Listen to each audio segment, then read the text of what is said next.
good morning everybody, and welcome to yet another spectacular northeast South African dawn. The grey dawn light has given way to gentle hues of orange and yellow here. A wind blows from the east unusually, and we're sitting here at the hyena den, where we're hoping to see the mother, Gwendoline, bring her two little cubs out. Unfortunately, neither cubs nor mother seem to be in attendance.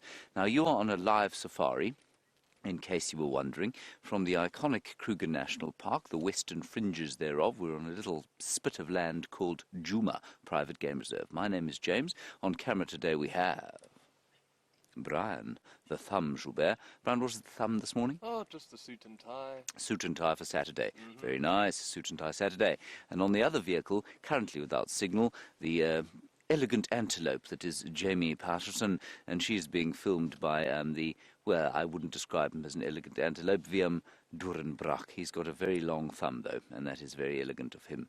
Now, we are going to do some various things today. We're going to sit here for the next 2 minutes, and then we're going to head down towards the south, where the great queen, Karula, 12-year-old female leopard, and her two baby cubs, who turned 5 months old today, apparently have been knocking about on the road during the night. Herbert is out there tracking them, and we're going to go and give him a hand. Please do talk to us over the course of the next 3 hours. It's always so nice to hear from you. Give us your comments and questions, hashtag Safari Live or questions at wildearth.tv. You can ask us about what we're seeing. You can comment on what you'd like to see. You can tell us about your bird lists. You can ask us about Africa and South Africa and potentially travelling to this area. There are a number of ecotourism lodges, the properties of which we traverse. Cheetah Plains off to the east, where Jamie's hoping to go once she's got some signal, and Arathusa to the west. So send us any questions you'd like about that. Ask us about the seasons, the weather, what it feels like to live here, the smells, the sounds, anything you like. It'll be good to talk to you over the next 3 hours, especially if the number of animals that we have here at this hyena den persists. I hope it won't.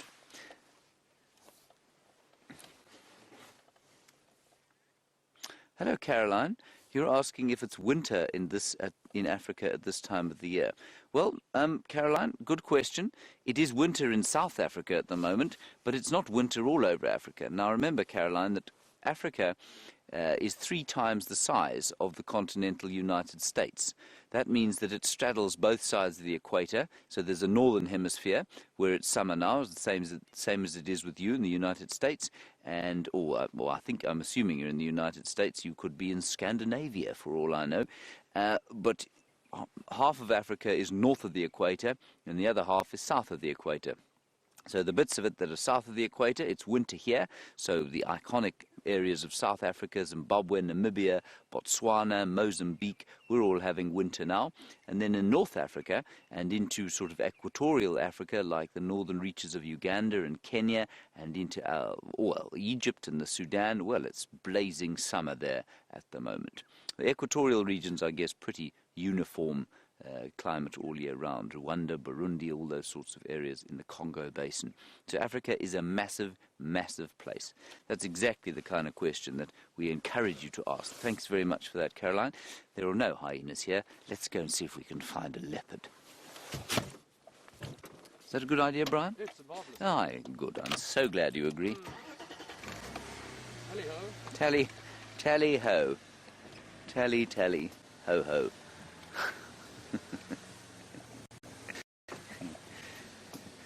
It's about 14 degrees here at the moment, which, if memory serves me correctly, is around... That's not too cold for winter, and I mean, I actually feel quite toasty in my jacket, and you can see that I have yet to... It's not because I'm tough, it's because I don't have flesh on my legs, and therefore they don't feel the cold. But it really has not been a very cold winter, and Bryan and I were just discussing the fact that we both think the winter will probably last a bit longer, given the fact that it's been relatively mild. And I mean, what we describe as cold here in the southern reaches of the African continent really cannot compare with what most of you in the northern reaches of the world have to say about the cold. But it has been a relatively mild winter. We don't know how long that's going to last, though. Of course, we've got another month or so of full-blown winter. After that, in this particular area of the country, it starts to get quite warm. I have not heard a peep from any form of organism. If we do get signal breakup, sorry about that. It will just be until we're on the road. What's out there, Brian? Okay, Are you okay? Well done. Good on you. Stout fellow.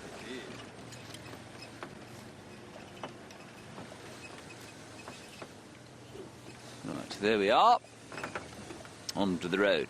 So as I was saying, I have yet to hear a bird this morning. The sun is going to peep up probably as we go down here. I'm slightly surprised it hasn't yet. Brian, why is the sun late today?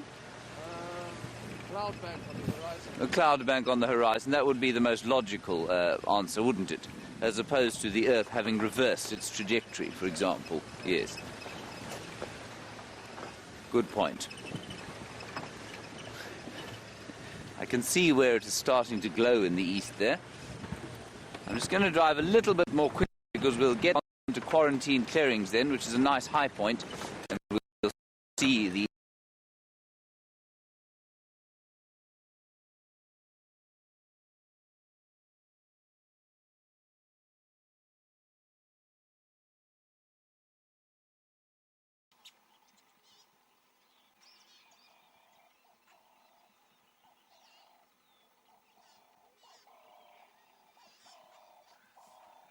Sorry about that, everybody. I was just saying you should spend this time of the day, I think, staring to the eastern horizon, in this case the southeasterly horizon, and there you shall behold the great star, the orb that gives us life coming up over the horizon. That's very poetic, isn't it, Brian?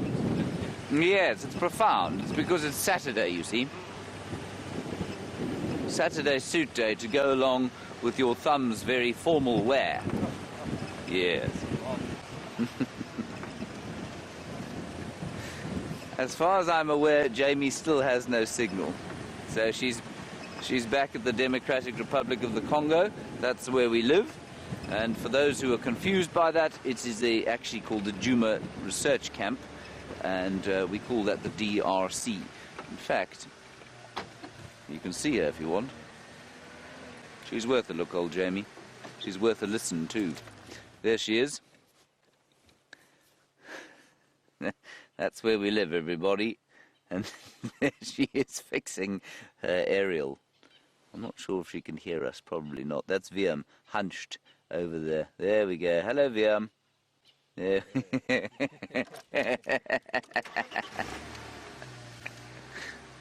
They're just hoping Connor will come and help them fix up the car.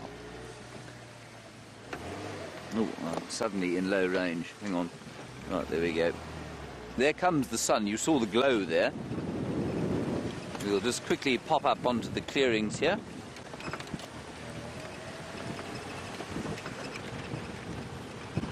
And watch the sun come up. I'm hoping Herbert will find Karula and her babies, because it will be so nice to spend a nice morning with them.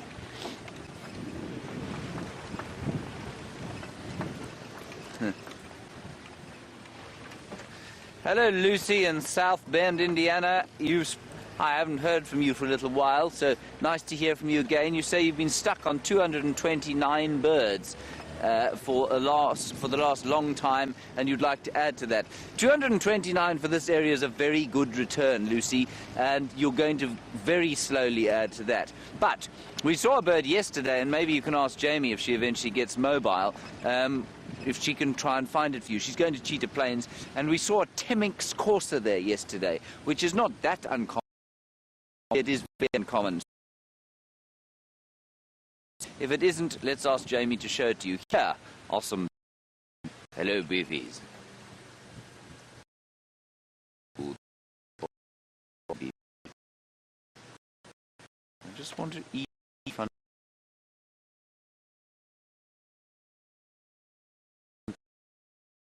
Quite strongly. Yeah, get up in.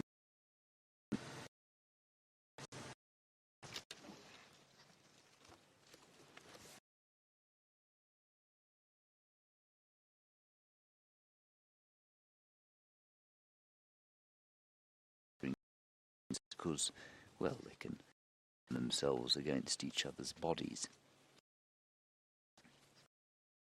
So I'm not eating away at the ticks already. Bryan, the kirk.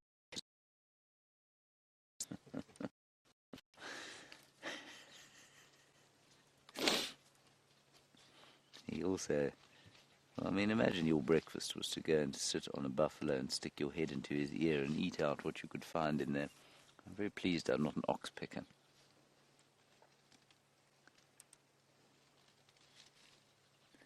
So these chaps are just lying here, chewing their cud, a little bit still. Some of them are just standing, and they'll start to move around now and go and find something to eat as the sun comes up.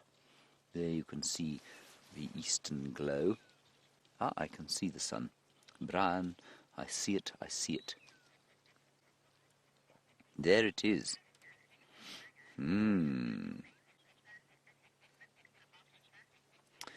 Hello, X-Ranger. Very nice question from you. You say, is there or are there any local names for the sun, and are there any myths around it? Well, the Shangaan word for sun is Jambo, which I think is a lovely name, and it's interestingly, and I possibly comes from the same root. I think, if I'm not mistaken, that's the Swahili word for hello. So Jambo is the sun in Xitsonga. In Zulu, it's Ilanga, which I think is a nice name. Myths, I don't know any local myths around it. We must ask Herbert, actually, the next time we're on a walk with him. Might try and do a walk this afternoon with him, we'll see. And that the best person to ask would be him. I don't know of any local myths. Isn't that nice? I think that's really rather pretty. I might take a picture, Bryan. Oh. Yes. Greatest landscape photographer. The world's greatest landscape photographer will now take a picture of the sun. But that is what I was designed to do. Far more so than taking pictures of animals, which are normally rank awful.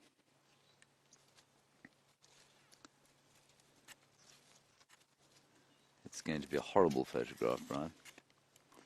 But now with a bit of beefy in the background, it'll be quite nice. There we are. Well done. Super. I think we should probably get going from here and see if we can't find that leopard. That would be good. So we'll do that as soon as I've taken my last rank average photograph.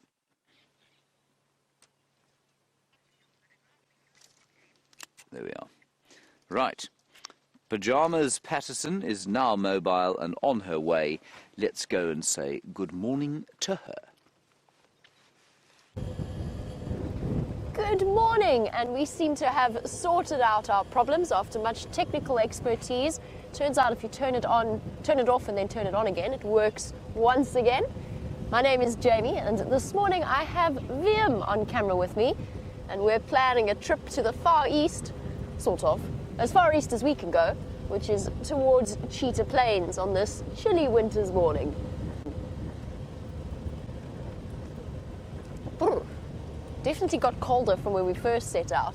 We were well on our way towards Cheetah Plains before we realized that poor old Kirsty in Final Control had absolutely no idea we were out, and in fact we had no signal and no picture.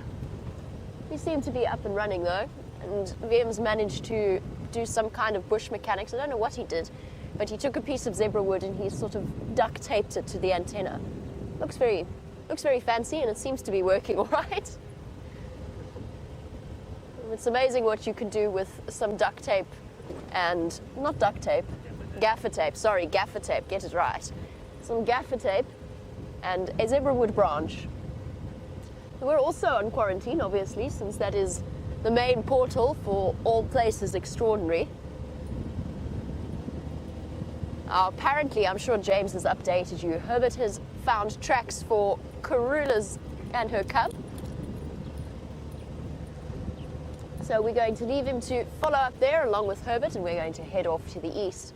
Now, Kathy in Tennessee, good morning and welcome to the Sunrise Safari.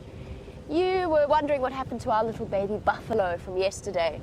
Well, the truth is we don't know 100%, but the news is looking really good.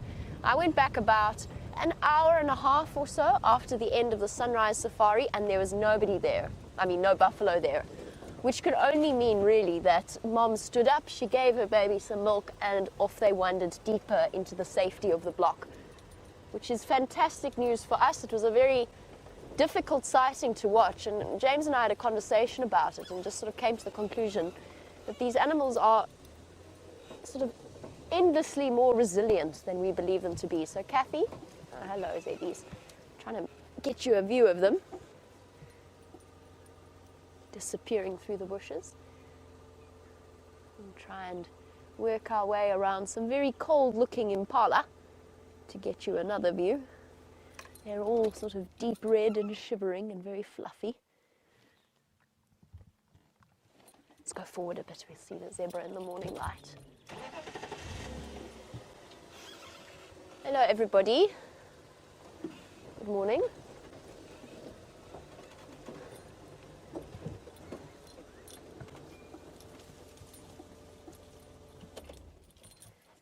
We've got half the impala on Juma here, right outside the house that we usually live in. We've just moved out temporarily. And when it's cold like this, you can see just why they are known as redbuck in Afrikaans, or rooibok. That deep red colour that they acquire. It's just like us getting goosebumps, trapping the warmth inside the coat. Isn't it amazing how much fluffier they are? You don't realise it when you look at the impala when they're all sleek in summertime. But just look at that.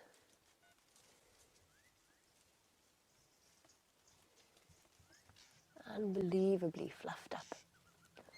I wonder how Nelson is doing, the one-eyed, one-horned impala who has become something of a favourite on these live safaris. I haven't seen him in a while, but I'm sure he's around and about. Definitely a survivor is Nelson. And the impala herds are actually starting to sort of go back to normal. The large breeding herds, lots of different males and females all wandering about together. Our zebra are playing a bit camera shy. They don't want to appear on your morning safari. They're all hidden. Oh, and the drongos are making such a noise. There, our zebra. There's the stallion at the back. Well, he's not far away from us. It's extraordinary just how well they disappear. Oh, Drongo's making a frantic noise. What's got you so worked up? There's one of them. Sorry, we're doing a left and right morning safari.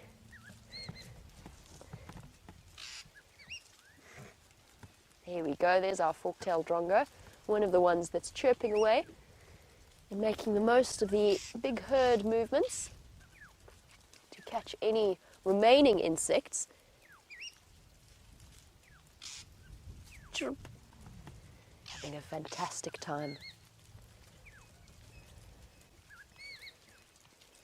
Now there we have a question about Wium's sort of typical approach to his morning safari, and Blue Butterfrog, welcome. You would like to know what snacks Wium has bought on drive. And I hate to disappoint you, but I can't see any. Wium? Yeah, I'm on a diet this morning. Oh, Wium's on a diet this morning. That's quite sad, Wium. Did you just not have time to pack your breakfast? No. Wium's got it. Wium knows how to do a safari. It's usually packed with yogurt and muesli bars and whatever else he manages to find, and apples and fruit and bananas. What day is it today? It's Saturday. Okay, so we haven't yet got to the point where we start to... There's always a point in the week where we really start to run out of... Not food. There's always food, but we run out of the snack items because everybody's consumed all the bananas, apples and cereal bars during the course of the week, and we have to wait for the legendary Pick and Pay truck to arrive with all of our supplies. Okay, shall we head on off? We'll say farewell to our lovely impala for now. Munching on the strychnos. Very brave of them. That's the monkey orange that they're nibbling on. Bit of a tricky thing, as we saw before. They've got to watch out for the spikes and the thorns. Make sure they protect their eyes. Actually, this is really cool. nibbling away. It's such a delicate process. So of course, they're only after the leaves. Unlike the elephants that will sort of put the whole stick in their mouth and chew around it. We've got such an awesome view here. Making short work of each and every leaf on that strychnos plant. Nibble, nibble, nibble, nibble, nibble. Such a quick, such a rapid process. Hey guys, is that a yummy breakfast? I can't imagine that it is. But that's just because strychnos is not one of our favorite trees. It's been responsible, I would say, for about 50% of the injuries acquired whilst driving off-road. They're very sharp, and actually at one point caused severe injury to poor Eugene when he was trying to help me out of the aardvark hole that I managed to find myself in. He was on all kinds of antibiotics and things for the scratch he had on his arm.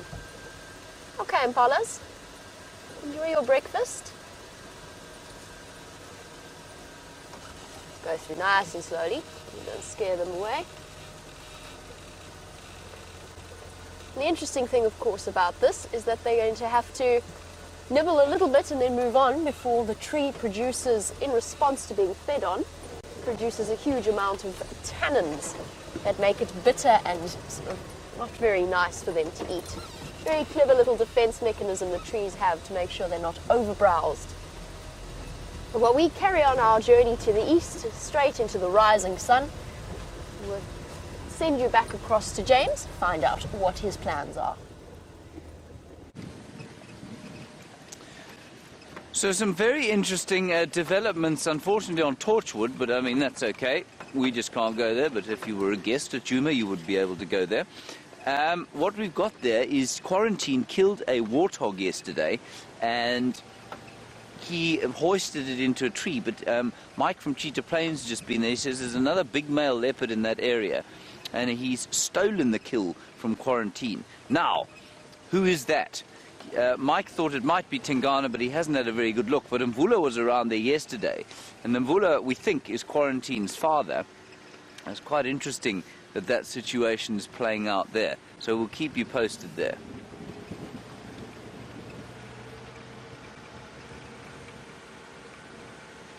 Beautiful, beautiful place to watch the sunrise.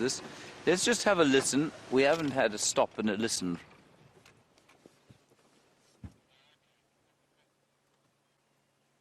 It's so quiet, so quiet.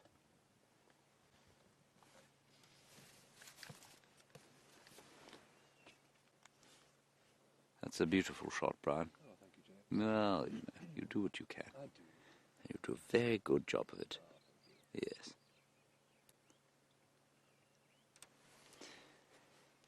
Very quiet, subdued dawn chorus of the morning.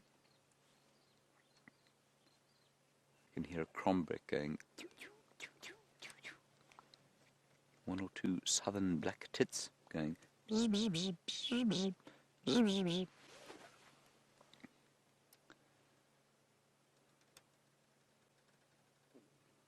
Beautiful, beautiful morning.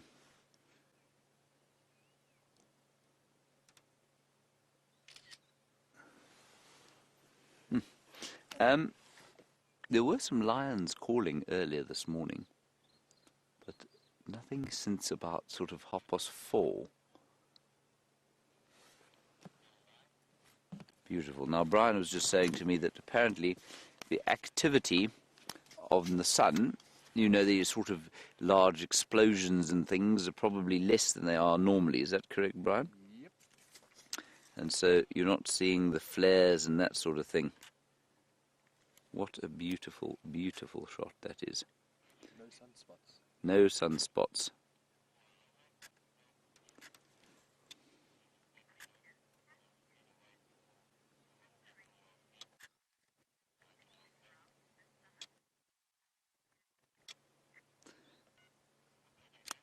Sorry, Kathy in Tennessee, the game drive radio is going ballistic, I'm afraid. I missed your question. Can you go again with it, Kirst? Ah, right. When does the rainy season start? Do we expect a drought? The rainy season, in theory, Kathy, starts probably only in November. And do we expect a drought? Well, we don't know. No one knows if we're going to have a drought or not. There is a prediction that there's going to be sort of substantial flooding in the area, and that's why the dams have been bolstered. I'm not a subscriber I'm one of those who believes that predicting the weather is slightly like playing roulette, and so to put your money on a weather prediction would be, well, silly. And so I don't know if that's going to happen or not, but chances are it will. We might have another dry winter, though. You know, it's quite possible that we'll have another very dry summer, at least rainy season like we did last year.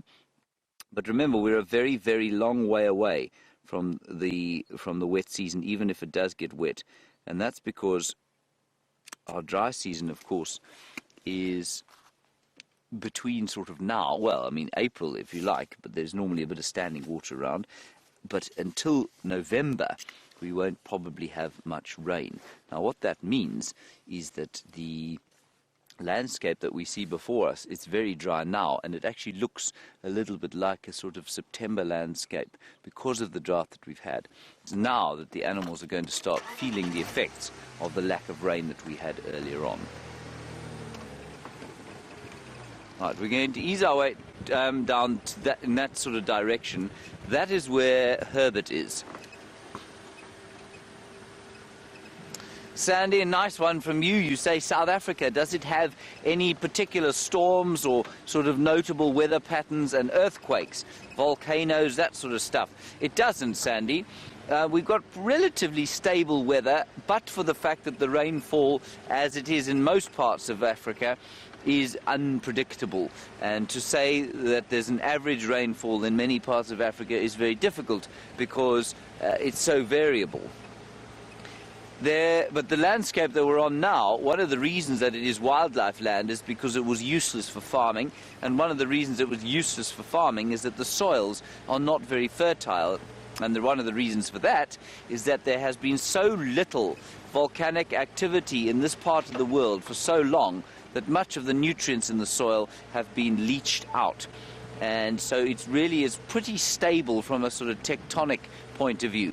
The weather can be very variable, but we don't get, we do get floods to a certain extent, but not hugely in this area. Much more in the Western Cape.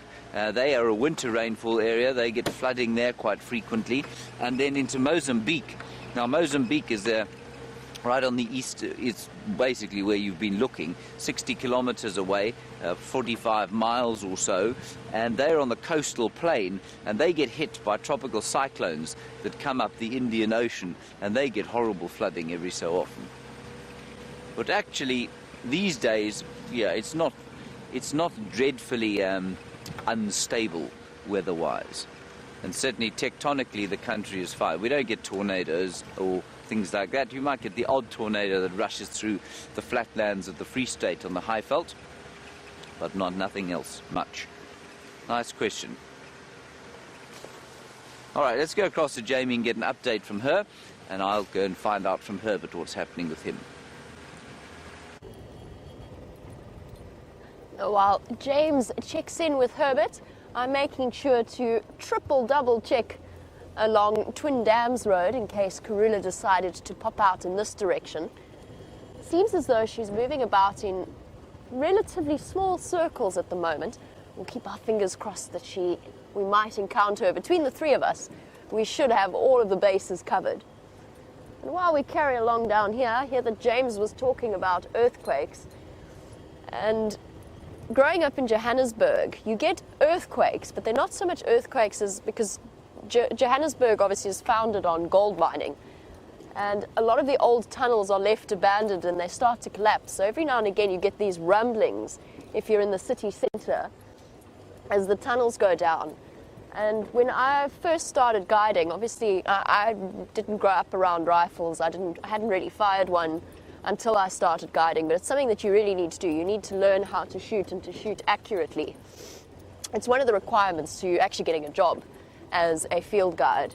So I was in Johannesburg at the shooting range firing one of the larger rifles for the first time in my life, And as I did that, the tunnel collapsed underneath us and the whole ground rumbled. And I remember thinking, my goodness, that was most impressive. I have since learned, of course, that that was not due to me. It was entirely due to a collapsed mining tunnel.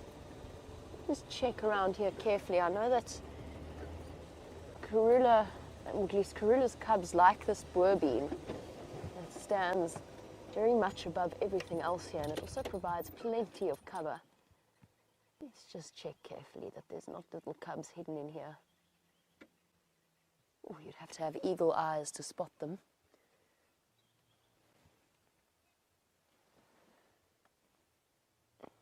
All looks quiet there.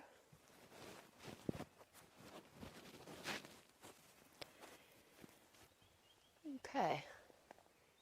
No cubs as far as I can see, hidden about in the boer beam. But there is, however, a hornbill perched at the top, enjoying the first rays of the morning sunlight. All of the animals basking a little bit at this time of year. The fun thing to watch is hornbills. They seem to feel the cold tremendously. And if they're not perched at the top of trees searching for the first rays of the sun, they actually go to termite mounds. Now, many of you know that those termite mounds are actually, the bits that we see are the vent system for the termite mound, that they open up and close to monitor and to maintain the temperature internally. So what that means on cold winter's mornings, if you go up to a termite tunnel and you put your hand over it, you can actually feel hot air rising. Now, we're not the only ones who've noticed this, obviously. The mongoose, the hornbills, they'll all go sit and actually warm themselves up. It's like kind of putting themselves in front of a hairdryer first thing in the morning. Clever little technique. Let's head back across to James and see what he's found for you.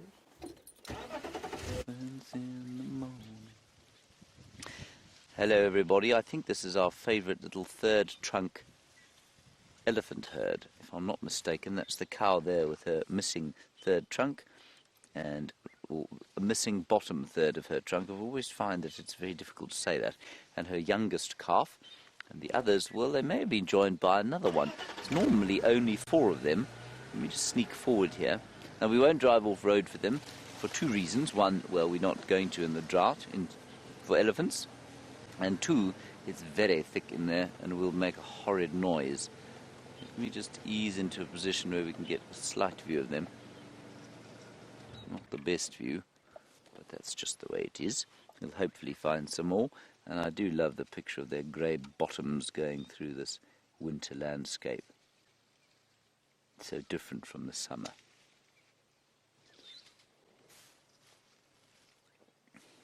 And still you can hear the quietness of this morning.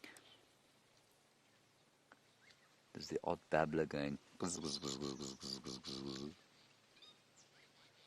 Couple of orioles going in the background. And then the rustling of the elephants as they move through the bush. The Franklins are very quiet today. I can hear a few more elephants. I can hear a big herd of buffalo to the south of us. I'm sure that's south of our property.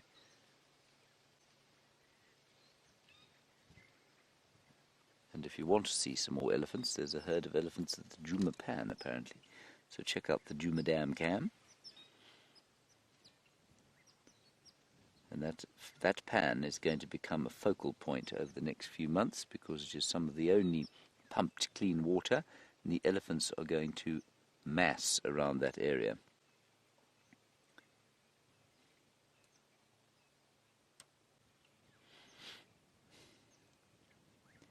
See how quickly they disappear?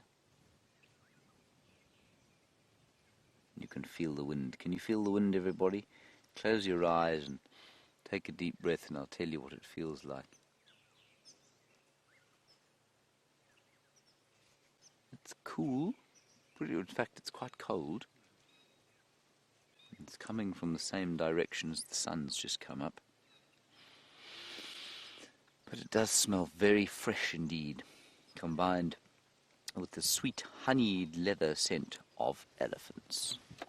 Well, that was a nice little sighting, a cameo appearance from the elephants. We're going to continue down this way towards Treehouse Dam, and we'll find out from Roberto how his tracking of Karula the Great Queen has gone. But she could be anywhere around here, so we're going to drive very slowly.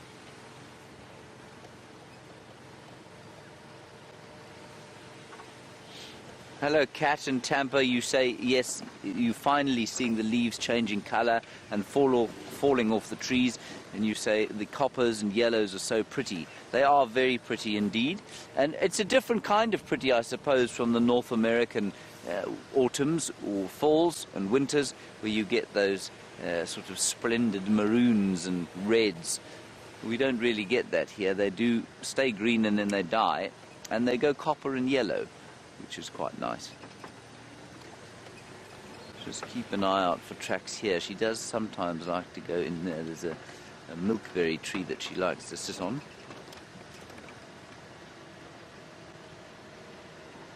Hello, Heidi in Canada. You want to know how many trees there are on the Kruger Park, how many kinds of trees. I think that there are about 900 species of tree. Isn't that amazing? And that includes the little shrubs and things and the really lesser known ones and all the ones that you'll find in the sand forest, for example. But yeah, about 900 species or so. It's intimidating to even think about that number of trees in an area. In this particular area, though, we don't have anything like that. I think we've probably got about maybe 200 or 300 species of trees in this area. And that includes sort of bushes and shrubs and that sort of thing. Now keep an eye out for Karula the Queen. She might be on a termite mound. She might be in a tree along with her littlies. She might be walking them along the road.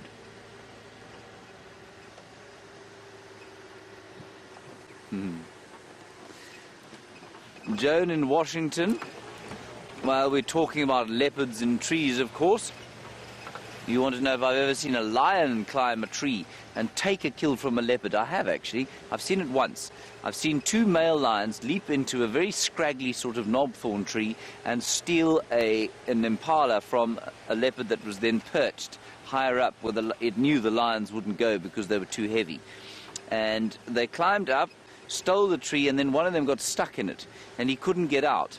And he was sort of draped in the fork.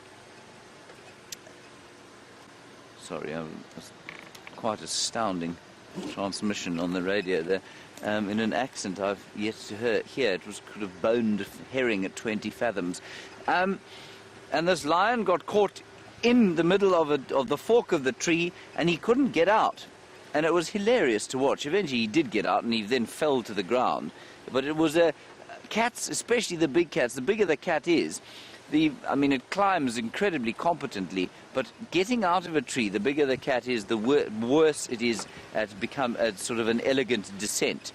And he got stuck in the fork of the tree while his brother devoured the impala on the ground, and I think eventually when he fell down, there was nothing left.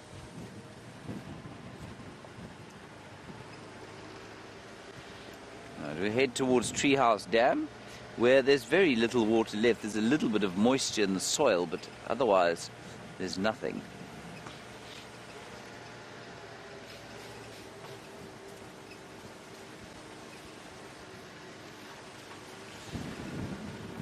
Now, what else can we find around this breezy morning?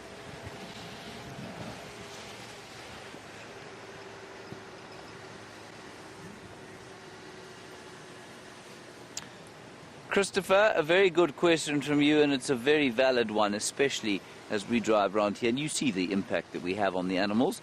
And you say, are there any places in South Africa where it's just wilderness, where people and cars are not allowed, and the animals and the landscape are just left to be on their own? There are a few, and most of them are in the Kruger National Park. There are big, extensive areas of the Kruger Park, sort of 120,000 hectares at a stretch, that are free of people. There are no roads in them. You can't go in there. You're not allowed to go in there. You can't drive, and the landscape is left to fend for itself. So there are a few of them here. South Africa, of course, though, has a population of 53 million souls, and so that's quite large, which means our landscape is quite heavily utilized. But if you go to a place like Botswana, which is about the third the size of South Africa, and it's only got 2 million people living there, plus minus, you can find concessions of sort of 400,000 hectares where you might have a tourism operation there, but I mean its impact on the land is so negligible because 400,000 hectares is about 1 million acres, and you know, I mean, you can't really do a great deal of damage with six vehicles out on 1 million acres of land.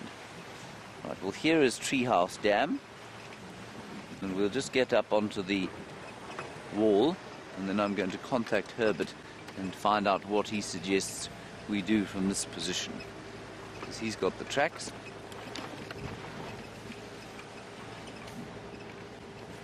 It would be very nice to spend a bit more time with Karula and her babies. I know that's rather selfish of me.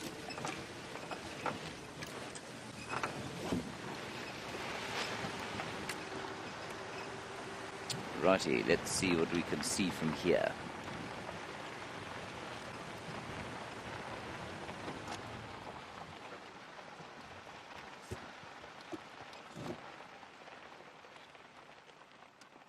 Ah, the silence is marvellous. Ooh, Diker. I saw Diker. It's gone running off down there. I thought it was a leopard. It isn't. What a sadness. Herbert, you copy Herbert? We'll just quickly get an update from him. Herbie, one Treehouse Dam wall. Where do you want us to check?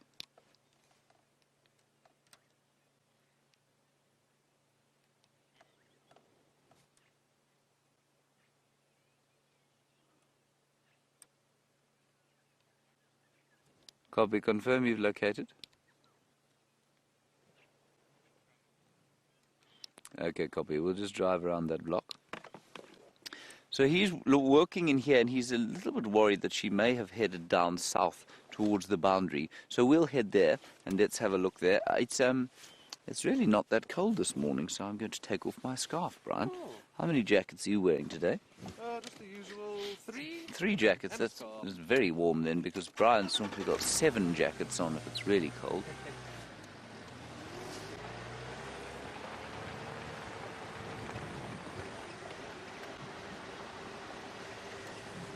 Ah, Julia in Houston, I did indeed. You say, did I find out the name, the Shangaan name of the jackal, which I didn't know the other day? And Julia, I did, and I found it out in 2 ways. One, very kindly, I'd forgotten that we actually had a blog up on WildEarth with all the Shangaan names, and that was reminded to me by one of our viewers. And so I looked there, and then I asked Herbert, and he said he confirmed what was written there, and a jackal is mangawana. That's what it is. It's what a side-striped jackal is, at least what a blackback jackal is, mangawana. There is a name for a side-striped jackal, and there's one written there on the on that blog, but Herbert reckons that people just refer to jackals these days by that one word, mangawana. Thank you very much for reminding me of that, Julia. I'm very pleased that I managed to remember to find out. Right, we're going to ease along here. I mean, this is where we checked yesterday, and there were tracks all over the road here yesterday. I couldn't come up with anything. I don't know which side of the road they were. I suspect maybe Herbert and his vastly superior tracking skills might have a little bit more luck than I did. And you can see the vehicle there that he's come in, just in front of us. And he will be walking through this block on foot, trying to come up with a sign of the Queen and George and Charlotte. Indeed, there he is.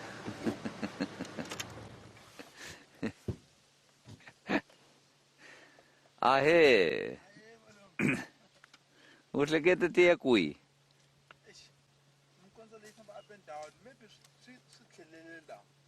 Lankoven.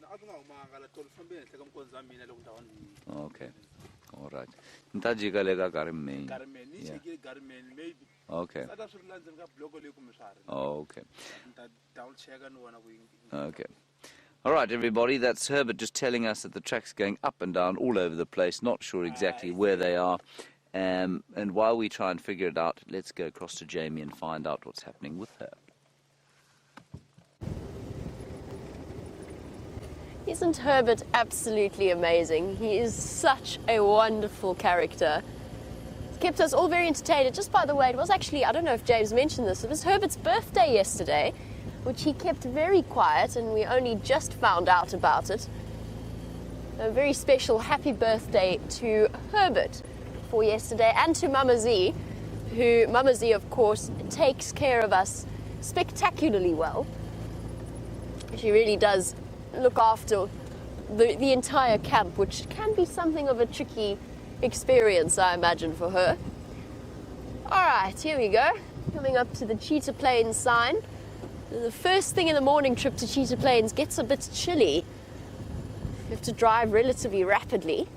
So just an update, I'm not sure whether James has mentioned it, but quarantine is still on his warthog kill. However, he was joined yesterday by Mvula, which is an interesting thing. It seems as though Mvula and Quarantine often share their kills. I know that most people believe Mvula to be Quarantine and Kunyuma's father. Obviously, they were before my time. I still haven't seen Quarantine, and I've only seen Kunyuma once, very briefly. Quarantine always seems to turn up whenever I'm on leave.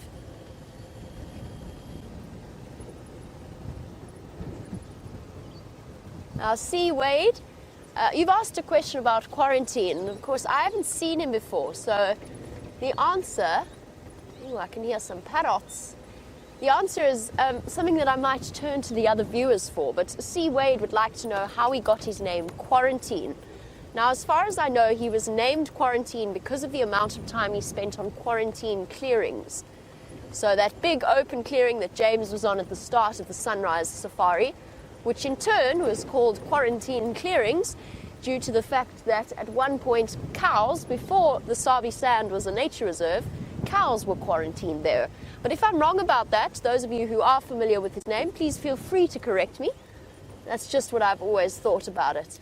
So while we go up and say hello to Andrew, let's go over to James, find out what he's up to. Good morning. How are you doing? Good, thank you. How are you? Or rabies. Oh, hello everybody. Not sure what happened there. Oh well, Rusty not behaving herself. Luckily, Bryan and I weren't saying anything naughty, were we, Bryan? No, we were just discussing that we thought Quarantine was not a very nice name for quarantine, and how we may as well therefore call Sindile Rehab or Rabies. I'm glad we haven't chosen either of those names for him. Anyway, so it goes. I think Q-Mail, I think everybody calls him Q, is much better than Quarantine. Anyway, we're still trying to identify the other male leopard across that way. Mike says he reckons it probably is Mvula and not Tingana. Because I think Quarantine probably wouldn't have hung around if Tingana had come across him. I think he probably would have disappeared, because Tingana, of course, in the prime of his life, unrelated, he thinks, to Quarantine, and therefore would probably have been quite a lot more aggressive than he might have otherwise been.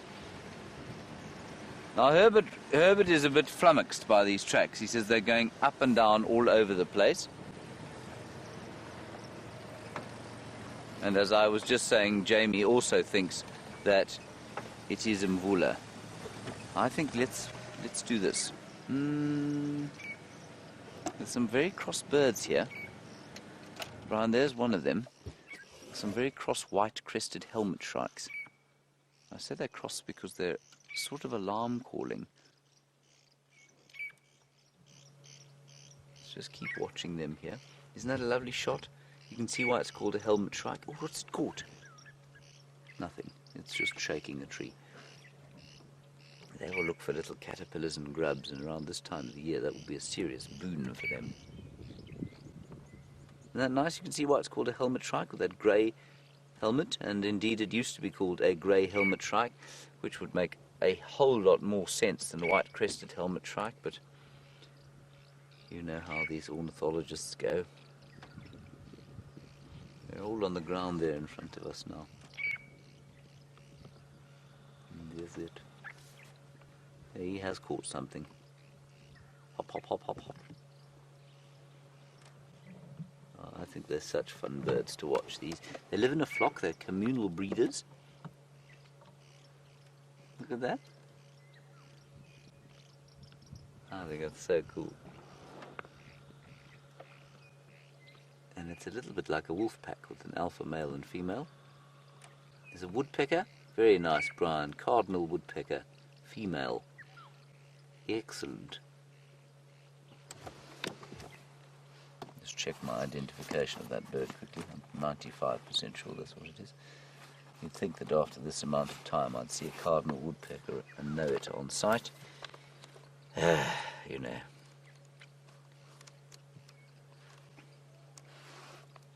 It is a cardinal woodpecker female, that is correct. The only other one with a plain black head is a bearded woodpecker, but she's much bigger than that.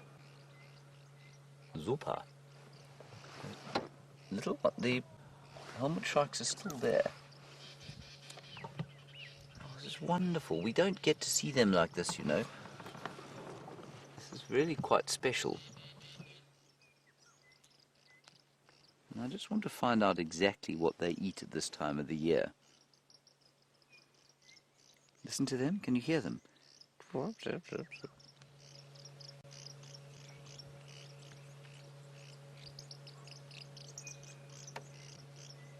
It's a lovely sound. Insects, spiders and small lizards, so they will catch the odd reptile. And I think that's what you'll find when they're fossicking about at this time of the year. They're probably looking for little reptiles that are estivating. Listen to them. And in the background, you can hear a chin spot batis. I guess these swizzling calls are probably not alarm calls. They're probably far more the birds sort of keeping in contact with each other as they feed. They've no doubt got meaning to each other. To us, obviously, completely meaningless, unless you speak white-crested helmet shrike. Do you speak white-crested helmet shrike? No, not in a long while. Not in a while, yes. One does tend to forget, I find.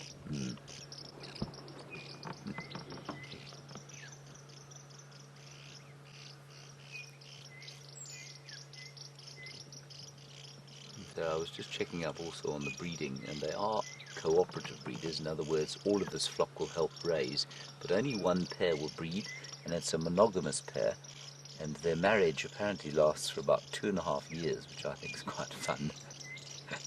They have a marriage that lasts for 2.5 years, and then they move on to another monogamous pair.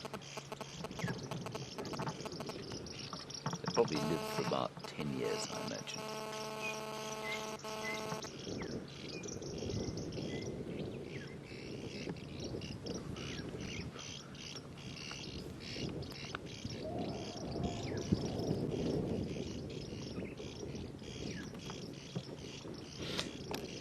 James in Texas, you want to know about puff-backed shrikes and whether we get them here.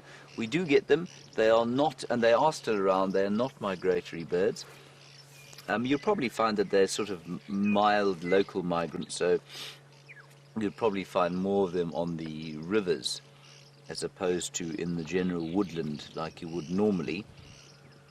But yes, they are certainly still around. I saw one the other day, and I heard a few of them as well. I'll show you a picture of him. He's now called the black-backed puffback. And of course, in typical ornithological style, the black-backed puffback, the most obvious thing about the black-backed puffback, Bryan, is a white back, correct? Yes. Amazing. Just used to be called a puffback, and then some imbecilic ornithologist got hold of it and decided black-backed puffback was a much better name for something without a black back.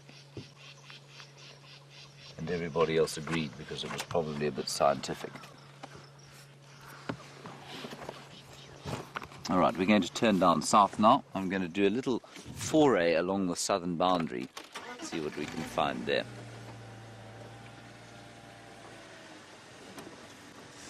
Joe in Australia, nice one from you about the biggest flying bird that we normally see. Well, the biggest flying bird seen to date is in fact the biggest flying bird in the world, and that is the Corey bustard. I haven't seen one yet on Safari Live, but they have been seen on the Arathusa airstrip as far as I'm aware. Otherwise, the biggest bird you're likely to see here is a Cape vulture, and they weigh about 12 kilograms. And that's only about 30 pounds. It's under 30 pounds. So they really are not very big at all in comparison with, say, an ostrich, which is the biggest bird in the world, and that can weigh up to 100 kilograms or 220 pounds. So heaviest flying bird, Corey Bustard, up to, I've read up to 21 kilos, probably more accurately to about 18 or 19 kilograms. And if you multiply that by 2.2, you get roughly 40 pounds. And that's the heaviest flying bird in the world. Now, apparently, the heaviest flying bird in history ever used to weigh 80 kilograms. That is the size of an ostrich. Can you imagine seeing something the size of an ostrich fly overhead? Utterly terrifying. I'd definitely hide, wouldn't you, Bryan? Yes. Even someone your size might not be okay. Oh, apparently we're linking to a leopard.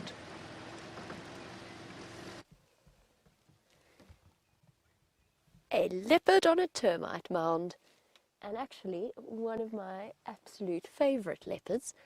I believe, I have to have a close look, but I think we have just found Thandi on Cheetah Plains.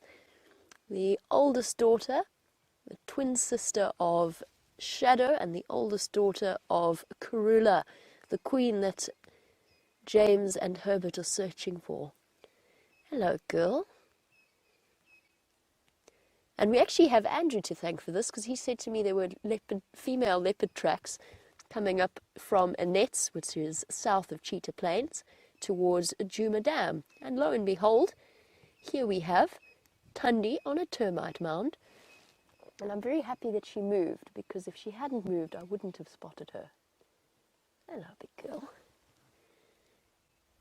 It's amazing, you can so see the resemblance between Thandi, Shadow, and Karula. Isn't she just stunning in this morning light? She's either got a very full belly, or she's pregnant, which is something we spoke about before. This looks like a combination of the two. We saw her a couple of weeks ago around the Mulwanini, and we speculated that she might be pregnant. Looking at her now, it's hard to tell. Let's just wait for her to move forward a little bit. But she has had a meal recently. That full belly is not just, if she is pregnant, it's not just cubs.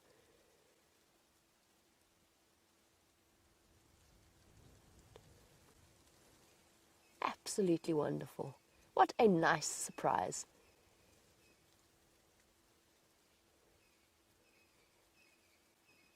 Now, for those of you who are new to Safari Live and our different leopard characters, to see a leopard perched on the top of a termite mound like this is actually a very common occurrence.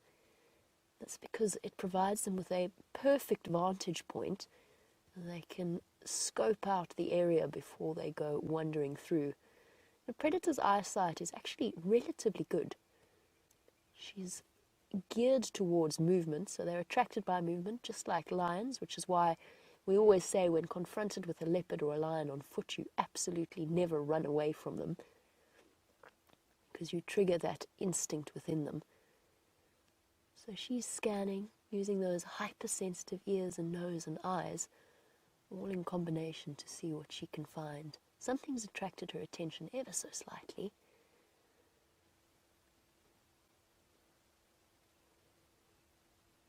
Isn't this just an incredible view? Here you go, the 3-spot pattern on her left-hand side. I think, unless I'm wrong, I think Thandi's 3-3. I never remember the spot patterns, to be completely honest with you. I usually just recognize the leopard just from looking at them and their general shape and face. What do we got there? 3-3. What I'm talking about is the top row of spots on their nose, their whisker spots. Oh, fly is irritating her. And that's how they get classified. So if you look at the top there, if you count 1, 2, and 3, just where her nose starts to curve upwards. Oh, look at that. But when she looks at you like that, you absolutely know she's, ooh, look at that belly.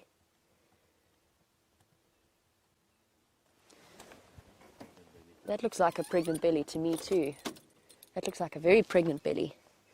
It's right at the back. Isn't she just glorious in this dappled morning light? What a pleasant surprise. Lovely way to start off a morning. Definitely made the chilly drive to Cheetah Plains 100% worth it. Okay, she is leading us into a tricky block, but we shall endeavour to follow, dodging the strychnos as we go, or the monkey orange as we go.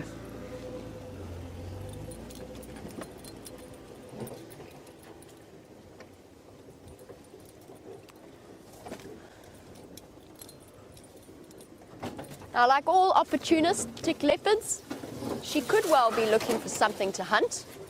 I think she has recently had a meal, even though that full belly is not just based on food, I don't think. I'd love to hear your opinions as well, if you agree with us as to our assessment.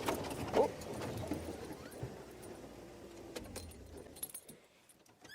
She's scent marking her territory, but if you agree with our assessment as to Thandi's condition, so to speak, and whether or not she's pregnant, I'd love to hear from you, as we always do. You can send that through on #SafariLive on Twitter, or any other questions that you have, or you can email through to questions@wildearth.tv.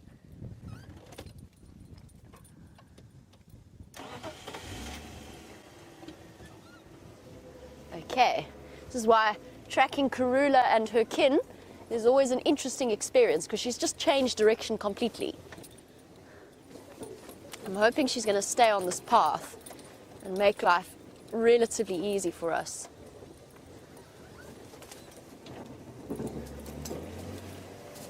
Everybody watch your heads and your arms and your various anatomical body parts, because she's leading us through a strychnos thicket.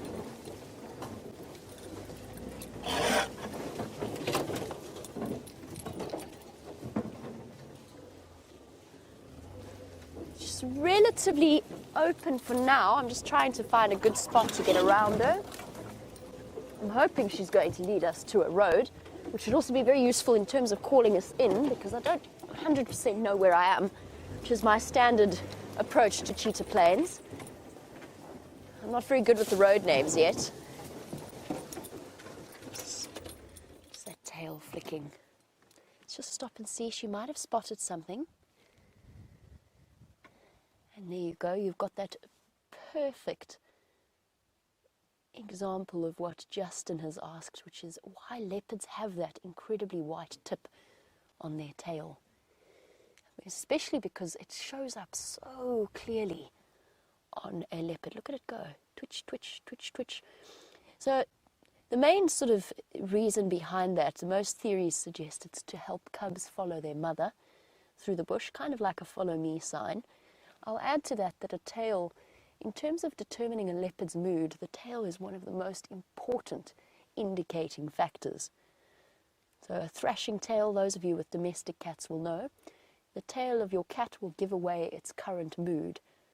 And a leopard is no different, so highlighting it in a colour, either black in the case of lions or white in the case of a leopard, is a useful way of them being able to use it for visual communication. That's one of the big reasons. It's an interesting evolutionary thing, though, because I have seen a leopard give away its position almost seemingly accidentally. It's been stalking for hours, and then all of a sudden that tail that shows up so clearly gives a twitch, and its position is revealed to the prey that it was stalking. And I could see the frustration from that leopard.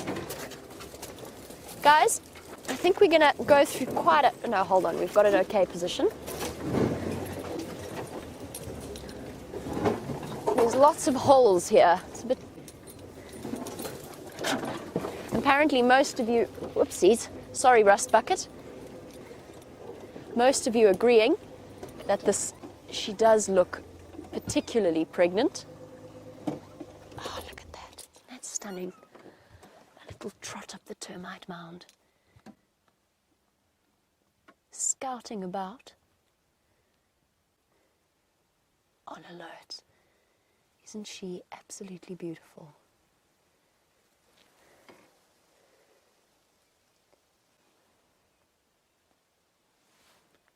So yes, that tip of the tail is an interesting thing. It gives the leopard's position away at times. As I said, I've seen it happen before. And often what you'll find is if a leopard's been spotted by a squirrel or a go-away bird, something that's alarm calling, what they'll often do is they'll lift up their tail and flick it, almost like raising a flag of surrender, as if to say, okay, I know you've seen me. You can stop telling everybody else that I'm here. I give in, I give up. I'll move off elsewhere. Okay, let's just see if she decides to settle here. I don't think she's going to. His ears constantly sort of seeking. I think she is hunting. And we're going to be very careful not to risk interfering. Oh, time for a quick scratch. Haloed in this morning light. Absolutely beautiful. You can really get an idea of just how long a leopard's whiskers really are. Not often we get to see them highlighted like this.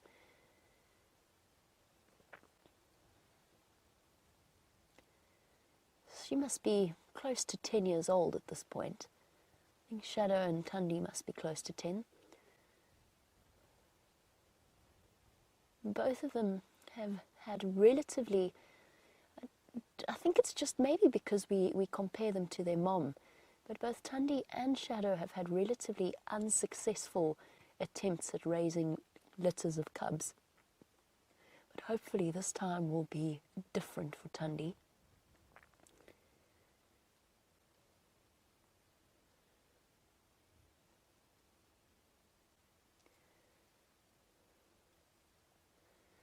And Aqua, you were wondering about her success rate as a mother. As far as I know, she has one adult daughter in Mala Mala. Also heard a rumor that she had a son, but I haven't been able to clarify that. Oh, she's moving very quickly here. So Aqua, a relatively limited success rate. It gets very thick in here. I'm going to need to concentrate just going through.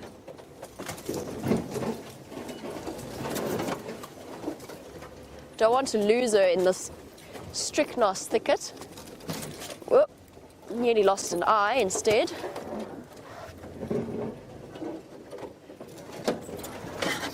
I think she's going to lead us where we can't follow.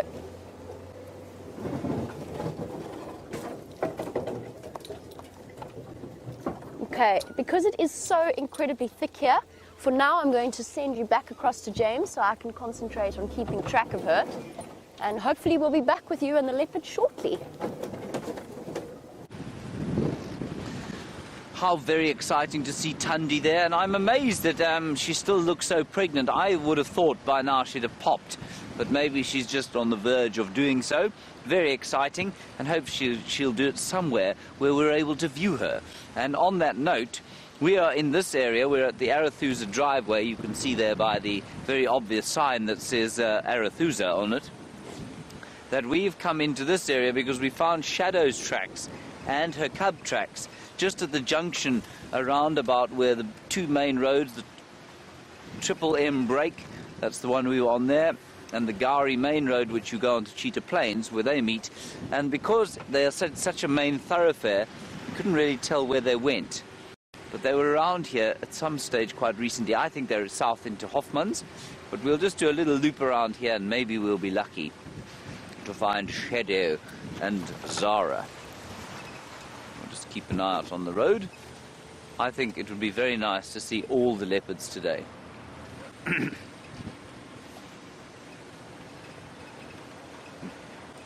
Hello, Bud in North Carolina. A good question from you. You say you haven't seen or heard anybody mention the Anderson male for the last little while. and you say, is he still alive? I think he's alive and well. The reason we don't talk about him is because we don't really see him, and we haven't spent a huge amount of time on Arathusa recently. His western boundary, or his eastern boundary, sorry, is the western boundary of Chingana's territory, and quite conveniently for them, and for our descriptions of them, that is the western boundary of our traversing, which means that unless he is really in the far eastern extremities of where he operates, we are not going to hear about him. We're definitely not going to see him.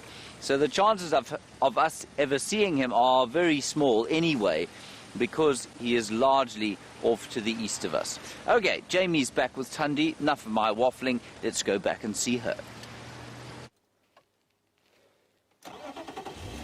There's something interesting about Thandi's behavior. She just listened very intently off to the east of us and then immediately changed direction and is slinking off to the west. And I wonder what that was all about. Okay, well, time to mark territory at least, so she's not scared. I think we'll go and investigate what she was looking at if we lose her. Which I'm really hoping we're not going to. She's coming across to a place called Djuma Dam, strangely enough, all part of the intricate history of Cheetah Plains and Djuma, which are interlinked. Where did she... Oh, right, yeah.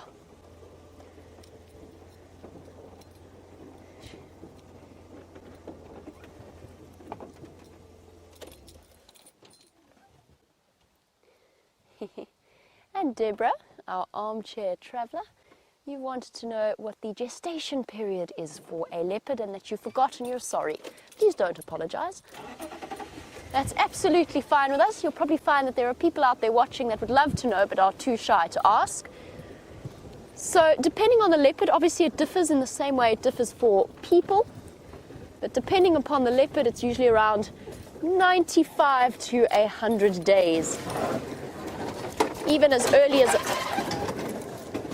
90 days, which is around 3 months. Oh, goodness. She's really leading us through the worst possible spots. Now, for those of you who are new to the show and you're concerned about the trees, I'm driving over species that are considered to be... Where'd she go? Oh, there she goes. She's keeping us guessing here. Just that tip of the white tail. So I'm driving over trees that are known as encroachment species. They also pop back up very quickly. But we are sensitive to the trees that we drive over.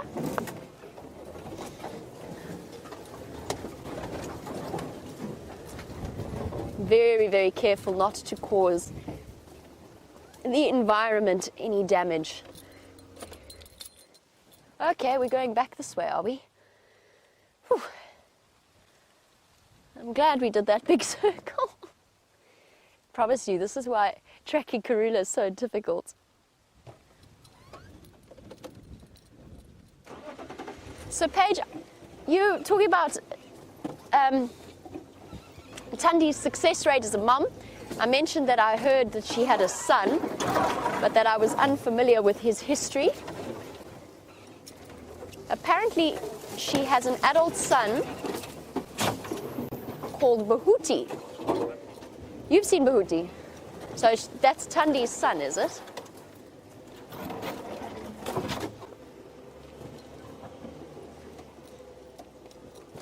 She's going to do the same thing as before.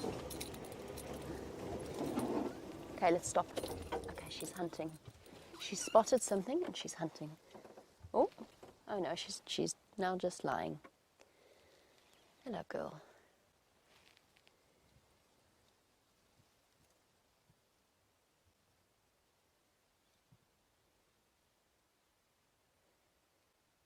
What have you seen?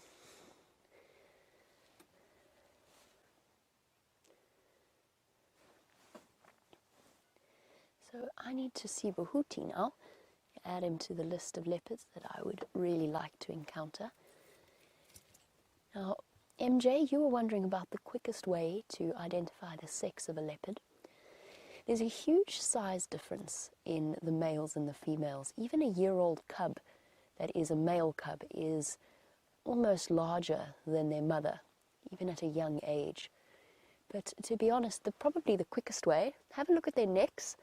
The males tend to have a far thicker neck than the females do. They develop that dewlap at around 5-6 years old, that they will then continue to grow throughout their lives. And we know with Tingana, he's basically a head and shoulders. His neck doesn't really exist, it's just pure muscle and dewlap. And then the other quick way is, because you usually see, almost invariably when you first spot a leopard, it's usually walking away from you. And the normal way is relatively clear in leopards. Their testicles are clearly visible underneath their tail. That's usually one of the quick ways of checking if you can't quite get a sense of scale or perspective of the size of the leopard you're looking at. Behavior-wise, relatively similar.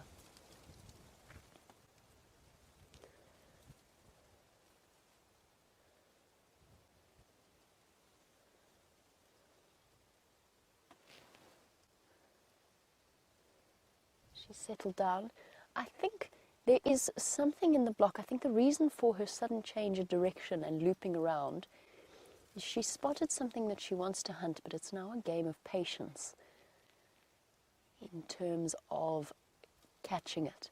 So she's very intently watching, and she's waiting for whatever it is. She obviously tried to calculate the direction that it's walking in, as well as the wind direction, because it is very, very windy today. And she might also have wanted to place herself downwind of it, which is exactly what she's done if there is something in that direction. The wind is blowing the scent straight to her, and her scent away from whatever it is. We're going to proceed with a little bit more caution.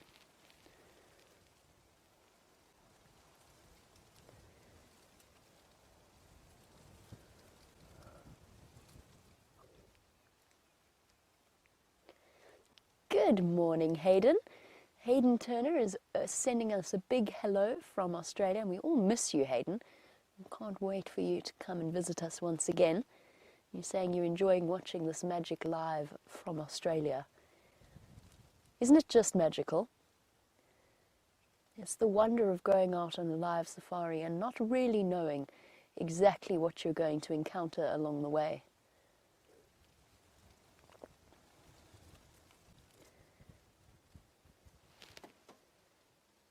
Where to next, girl? What's the plan? Slinking over the top of the termite mound.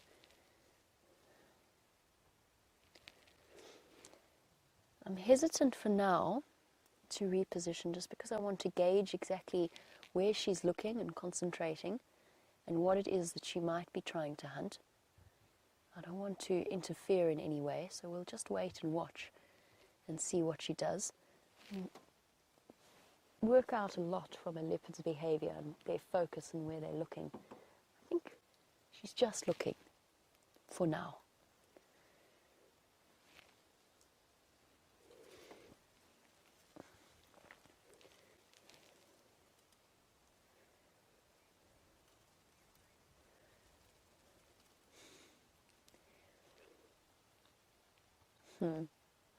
I've just heard an interesting update while we watch our gorgeous female leopard.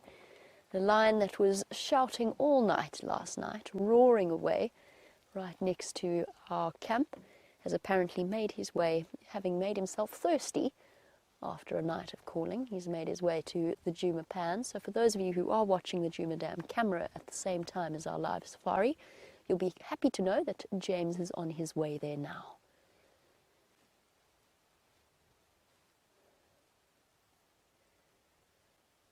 In a moment we've got this extraordinary view. What's there, girl? Are you hiding? Or just finding a comfortable spot? Difficulty is in this windy weather to try and listen. There's so many rustles everywhere.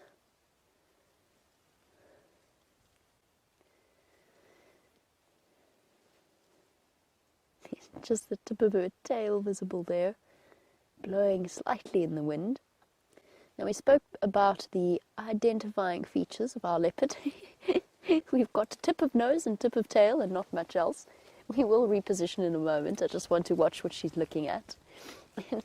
James, you were wondering, since there's that case of the lioness with a mane in Botswana, and it's happened a few times throughout history, you're wondering whether there are any recorded cases of a female leopard developing a dewlap.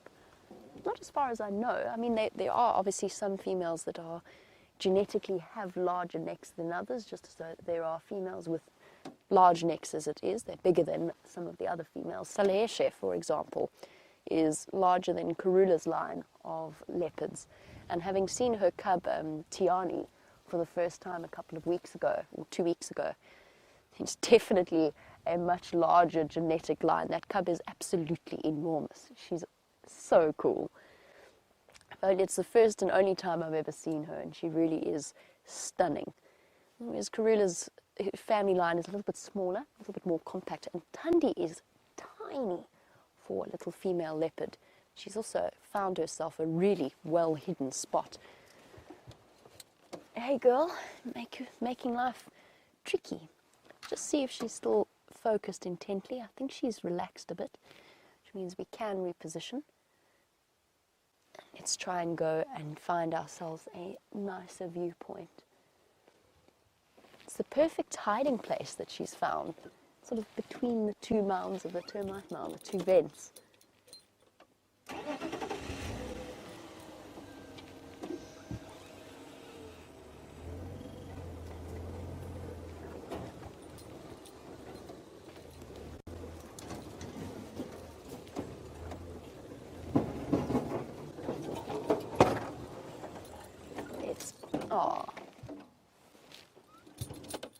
Stalled that one. The one thing about Thandi is she's got a slightly larger personal space boundary than her mother does, and than Shadow does. She likes to have the vehicles a little bit further away to feel comfortable. I think I've really tied myself in knots here. My clever plan was not so clever. We might have to start this all again and go from the other side, because I found myself faced with flat tire inevitability if I drive through here. It's just sickle bush everywhere. Okay, let's try this again. Let's go around the other way. Sorry about that. Sorry, Wium.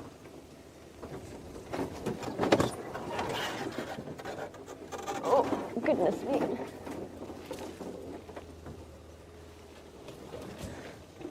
We found something. It's a stump of some kind. We're just going to try and get over it.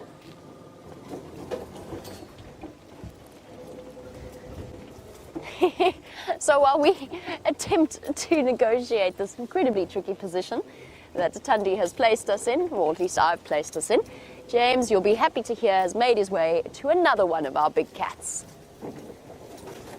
Go ahead. Right, everybody, look at that big lion there. I've just got to quickly call him in. Tex, male lion, junction, Wahlberg's Nest and Twin Dams Road, animal static. Right, let's go around the other side of him. I think this is that Birmingham boy with the sort of pathetic pom-pom on the back of his tail. Yes, yes, I know. I'm sorry I said that about you. He's looking at me very angrily now because I've told everyone that he's got a poor pom-pom. If you were to compare his pom-pom, though, with the one, for example, on Jamie's hat, you would be amazed at how poor it was. But now look at him in the golden light of the dawn. Hello, boy. Very spectacular there. I may even take a photograph of you. Please don't lie down just yet. Isn't that lovely, everyone? Beautiful male lion, and thank you for pointing him out to us. Apparently he was on the Djuma Dam cam. Stunning. Ooh, there's another one calling.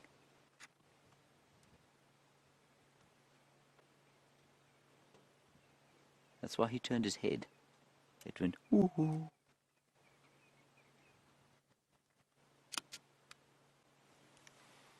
I believe Hayden Turner of Australia is watching us.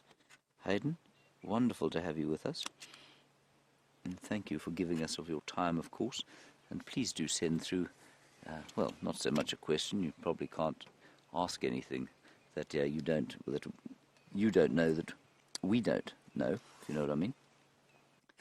Just tell us what you're doing on your, well, you must be almost in Sunday by now. Tell us how it's going there in Australia. And also tell us when you're next going to come and see us. Because I know there are many people who'd like to know the answer to that question.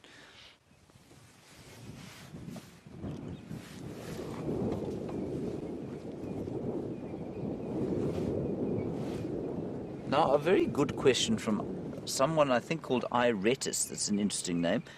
Iretus, you say, do we call lions by the groups that they are part of rather than by individual names because they're more difficult to tell apart? And the answer is yes and no. They're not as easy as leopards to tell apart. They obviously don't have those unique spot patterns beneath the nose that the leopards do. They don't have, well, unique spot patterns all over the body like the leopards do. They also roam much further, which means that they're not ever in the same area for the same amount of time as the leopards are. So we don't see them on properties the size that we operate on as frequently as we do some of the leopards. And yes, there is an element of us calling them by the group that they belong to because we can't identify them, obviously. But it's also because they belong to that group. Now, you can absolutely tell which lion this is if you see them regularly. I am particularly poor at recognizing animals, but I guarantee you that we've got viewers who will look at him and on sight be able to identify him immediately. And I recognize him as a Birmingham boy, I think, and I stand to correction here, because of that. If you look at his tail, you can see that it's got a skinny pom-pom on the end of it. It doesn't have a sort of a large black pom-pom. So I think that's how I've identified him as one of the Birmingham boys. So please, would somebody help us out here? Somebody of our more regular viewers, will you help us out and tell us which Birmingham boy, or what the name of this Birmingham boy is? And they named the Birmingham boys, of course, because they come from a farm in the Timbavati called Birmingham. The Timbavati is a little bit north of this position, about 50 kilometers or so, so they're quite a long way from the pride into which they were born. And just for our new viewers, they're called the Birmingham boys. There are 4 of them. He's hearing another lion calling somewhere. He keeps looking. The 4 Birmingham boys were 5. They come from a pride on the farm Birmingham, like I say, in the Timbavati. One of them was killed or died from the injuries sustained by a buffalo that he tried to kill. Unfortunately, he came off second best. Then these guys took over this area almost exactly a year ago. They chased out the dominant males. James in Texas, you want to know how they know each other from other lions that are unrelated. James, I think very much in the same way that you know who is friend and who is foe. They grew up together from tiny little cubs. They're all roughly the same age. I don't think they're all from the same litter, but they'll certainly be from 2 females who gave birth relatively same time. And so they've known each other from birth. They smell like home. Remember that animals use their sense of smell far more than do human beings. And they'll recognize each other's smells. And I also think you'll find that they will recognize the look at each other. And we also know, interestingly, James, that lions are able to recognize each other's voices. So if a lion calls from a distance, he will be able to tell exactly who that lion is. If it's an unfamiliar lion, he will know that almost immediately.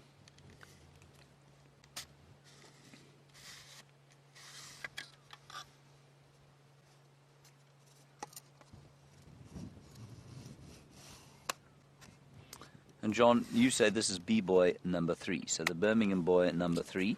So or Skinny Pom-Pom, I think we'll call him. What do you think, Brian? Do you think Skinny Pom-Pom's a good name? I think it's quite fitting. It's quite fitting, very regal. But as I always say, I don't believe lions are the royalty out here. I think they're much more the gangsters, the mafia of the bush. So Skinny Pom-Pom's kind of good name for a member of the ruling Don's family, wouldn't you say? Yeah. Ooh, look. He's going to call. Or is he going to yawn? Yawn. Yawn or call? Oh, sneeze.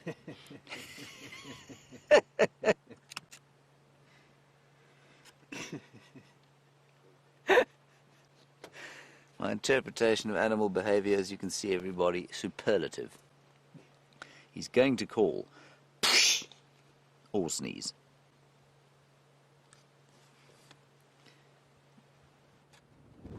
He's quite a splendid fellow, though, isn't he? Especially when he's sitting up with his golden black mane shining in the sun.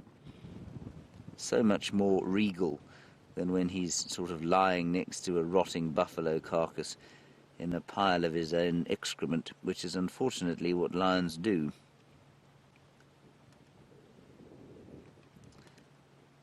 And it has been confirmed, everybody, that the other male leopard that stole the kill from quarantine was Mvula, his father. So I think that's quite nice on a number of levels. Firstly, it means that quarantine was relatively safe because he was with his dad and not with Tingana, who I think would have perhaps taken exception to having the young pretender in his territory. And likewise, it also says to me that Mvula is not quite as decrepit as, and I use that term advisedly, knowing that it's going to create a furore on Twitter that I've described Mvula, beloved leopard that he is, as decrepit. But he's, he's not territorial anymore.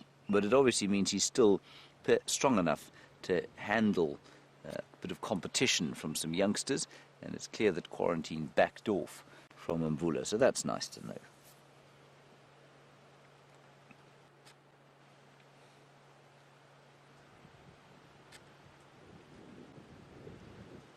He can hear something. He keeps looking up. And now he's biting a stick.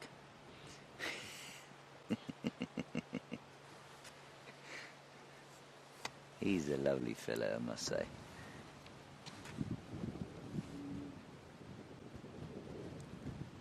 And, you know, many of you, of course, will know the Matimba male, the black-maned Matimba male that we called Hairy Belly for a long time, and we know that he's got a twitch in his face.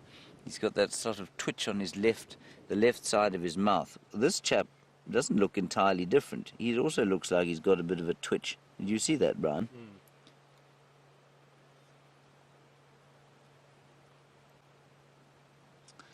All right, let's head back to the leopard and find out what she's doing. I'm going to sit with this lion until he goes to sleep, which will inevitably be as soon as the sun warms him sufficiently.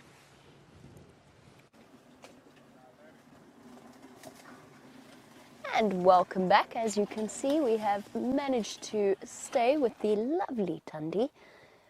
I have to tell you something. Due to our position, my radio antenna is very much curved backwards in a blackthorn, which means I can't hear a thing that's coming from Final Control. So for those of you that are asking questions, I'm not ignoring you. I'm just in a little bit of a tricky spot right now.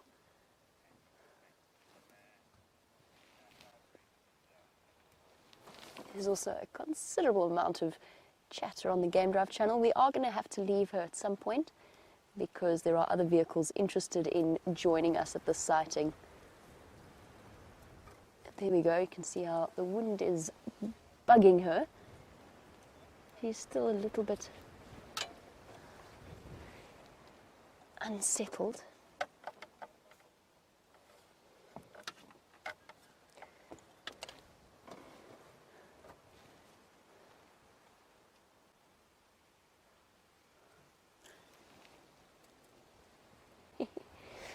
Oh, Justin, you've asked a question about something to do with leopards and fur. Good morning to you. I'm afraid I have absolutely no idea what you're asking about the leopards and the fur because I can't hear you terribly well. Hold on one second. Let's see if we can't make a plan here. No. We're in a tricky spot. Sorry, my pom-pom's getting in the way. Oh, it's nothing about animals' fur. In fact, it was what animals do they prefer. Well, Justin, it depends on the size of the leopard, depends on the sex. So the female leopards of Thandi's size will go for things anywhere ranging between Duiker, Steenbok, and then impala as well, especially when the impala are distracted in the rutting season. For something larger like Tingana, he can go for things like kudu, warthog. Generally, female leopard try not to pick a fight with warthogs. They do occasionally, and they're more than capable of catching them. It's just they don't want to risk any kind of injury to themselves. It is an interesting thing about leopards, and even more fascinating than that is the fact that individual leopards seem to have individual preferences, or at least they have areas of speciality.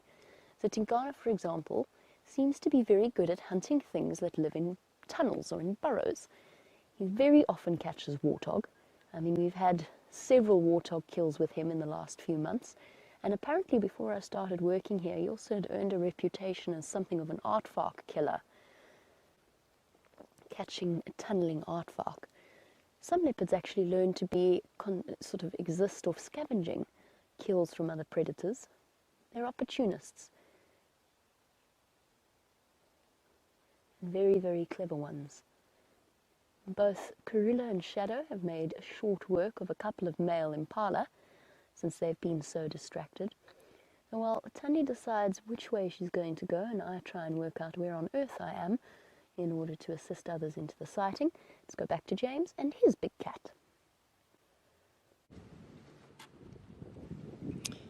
Now, Bryan and I were just saying that we think that's a very good idea that you come back here, mainly because for a lion sighting in the middle of the day, this is high action. He is now going to... Well, I'm not going to describe what he's going to do. I'm going to let you just watch. Because he will be around here, I suspect, for the rest of the day, somewhere around here, but he's going to go to sleep at some stage. So while that leopard is being a little bit difficult moving through the bushes, we'll watch the much more nocturnal version of the cats. Now, I have been struck over the last few months by how much the leopards move during the day, how much hunting they do during the day, versus lions, for example, which tend to be almost completely asleep for most of the day.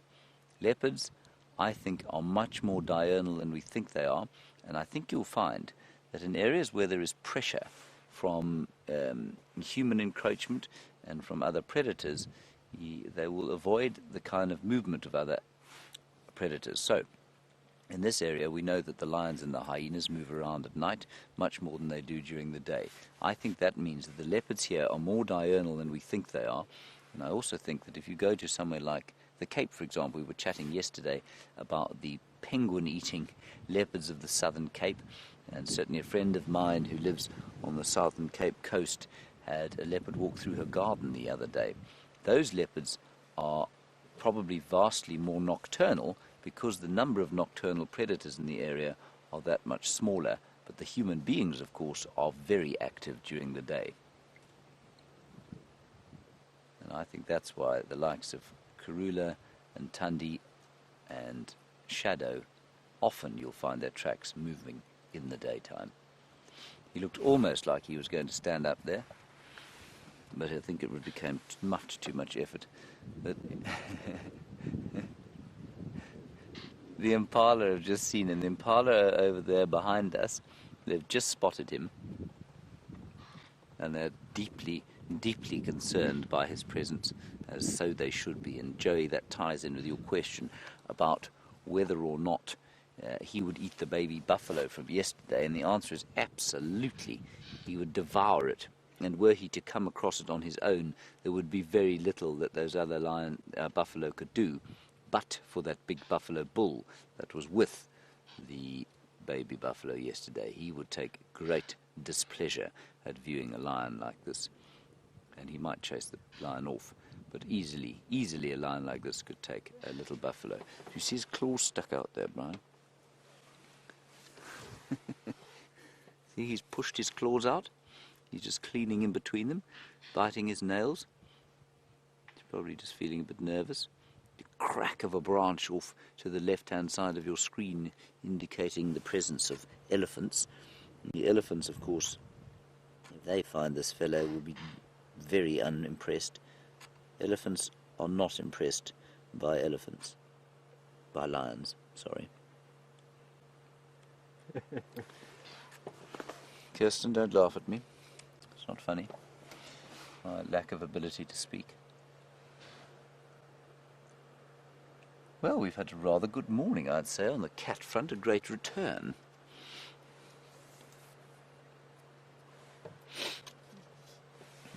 MJ, nice question from you. You say, how much venison does a lion need to eat in order to maintain his figure?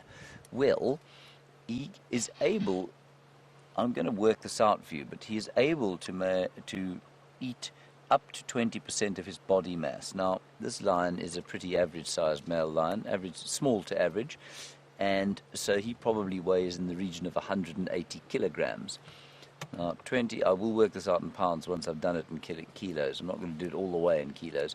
180 pounds, 20% of that is about... it is 35 kilograms, so you can say 80 pounds. Around about 80 pounds of meat he can eat in just about one sitting.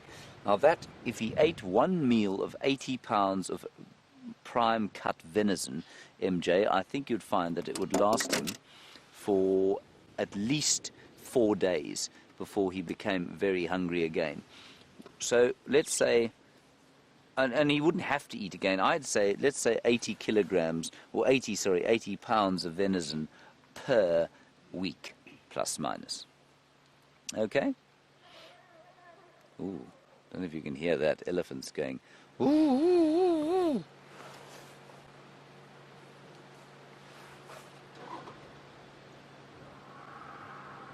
Ooh, the elephant's going ballistic down south of where we are now. That's the left-hand side of your screen.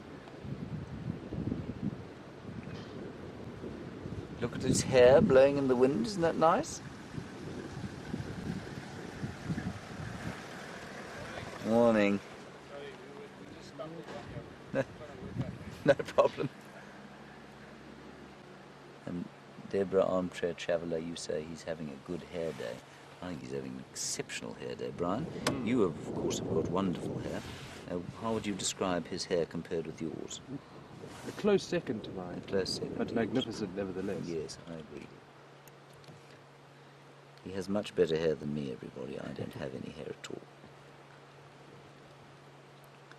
See, he keeps looking where he's been looking the whole time, and I don't know if he can hear a lion or if it's the fact that he can hear... Ooh, here we go. It might be that he can hear those elephants. I think he's heard something else through here. Let's see. We will follow him. It's a Birmingham boy, yeah. Little bit, yeah. He's the one they call number 3. And he's got that very, he's got a very poor pom-pom on his tail. I think he's going to go straight onto the road there. This game path pops out on the road just down there.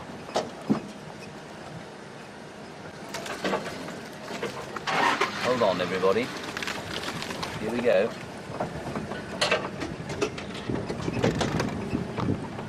Just moving through there to the right-hand side, and I'm going to assume that he's going to pop out here because to drive through this block will be a heaving nightmare. Now, he's just over there. I'll just try and get to a position where we can view him, like here.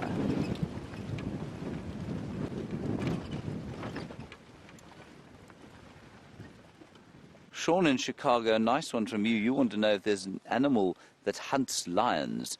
No, Sean, the only thing that a lion is scared of is elephants and bigger male lions and perhaps a massive, massive group of hyenas. Otherwise, they are afraid of nothing. and nothing will eat them, except other lions, and maybe hyenas might eat them as well. That's quite a nice view of him walking through the bush there on the game path. And of course the cats, a bit like us, they like to walk where it's easy to walk, so they often use roads. There he comes. I just wonder if he's not heard something up here. Maybe there's a female in here somewhere. When we first stopped and he looked up, I heard, oh, which sounded to me like another lion. It could have been the wind blowing through a particularly sort of stiff piece of branch somewhere, but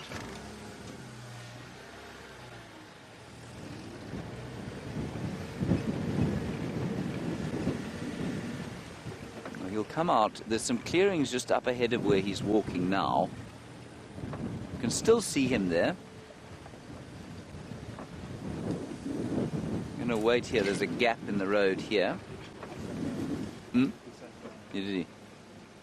Bryan says he sat down, everyone.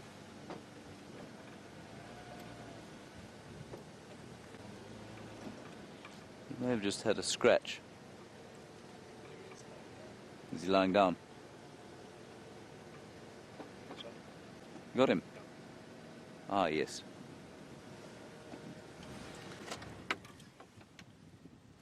That's quite a nice shot. We will go in there and try and get a closer look, everyone, but just have a look there. And if you're walking through the bush, I always like to do this.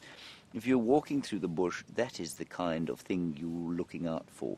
Now, our view with the naked eye is probably not that dissimilar to the view you have there. And you can imagine walking through the bush how easy it would be to go straight past a fellow like that, especially if he just ducked his head down, which is what he would do if he saw you coming by on foot. Justin, a very salient question from you. You say, have I ever been stalked by a lion? Justin, to my knowledge, I haven't, but then you wouldn't really know, would you?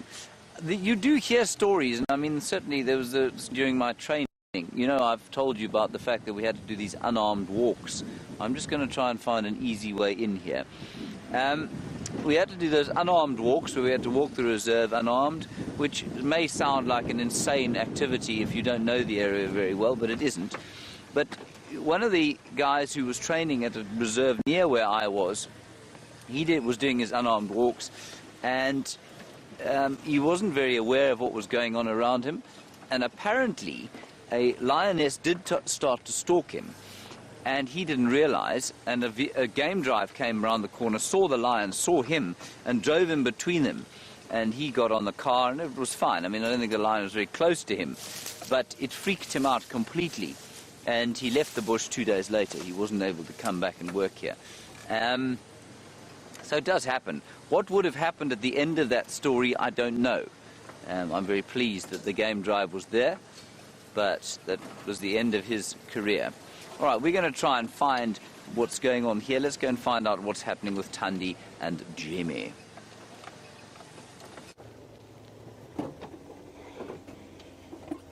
Whew.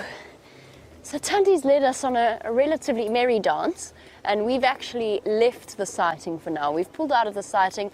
I don't want to risk damaging the vehicle any further. I don't want to risk upsetting her at all. And it just got incredibly, incredibly dense in there. Plus, there's also several other vehicles that would like to come and see her. So now that I've guided a couple of people in, it's time for us to leave. We've had our time with her. It was awesome. And I think we're done for now. Now let's go across towards the Cheetah Plains, or the plains part of Cheetah Plains, and see what we can spot there, since we're already on a roll. How's the camera doing there, Wium? Is it still in one piece? Yeah, yes, I nearly took my head off. I nearly took Wium's head off. I nearly took the light off the VR rig pole.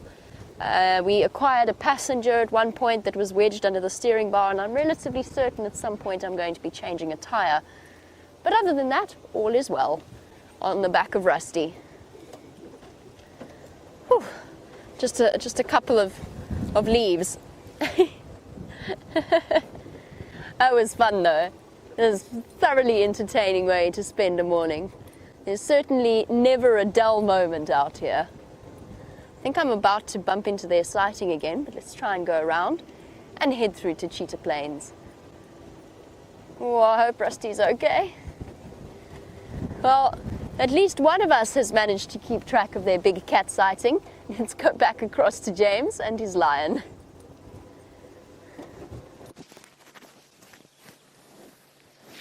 There's the line, everybody. Just excuse a bit of scratching audio. I'm changing my hat.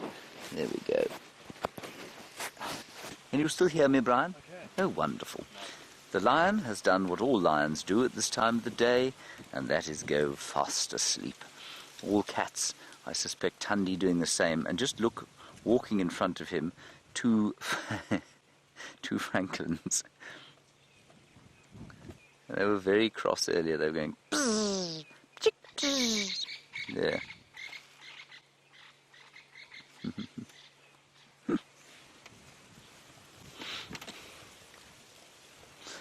Connie, a very nice question from you, and the answer is both.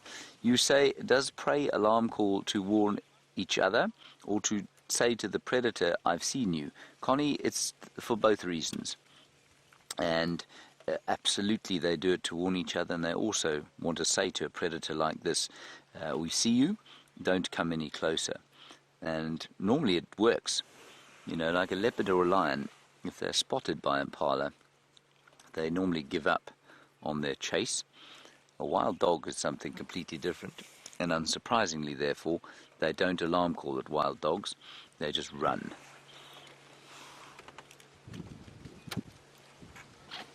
There's another Franklin. He's hearing all sorts of things, this lion.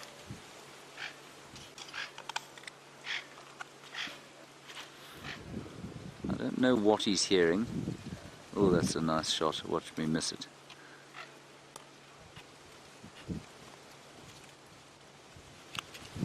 Isn't that nice? That's such a cool shot of him with his nose up to the wind.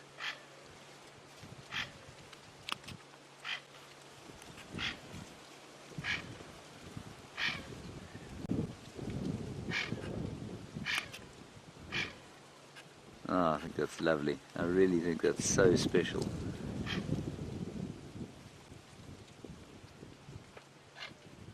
Oh, right, Thandi is back with Jamie. Let's go and look.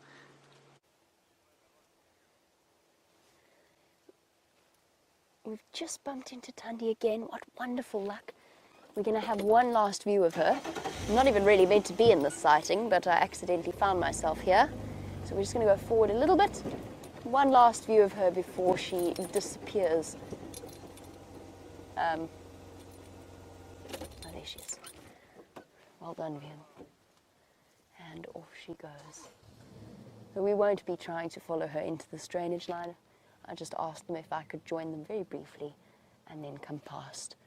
So our last view of Thandi, off she goes into the drainage line and towards the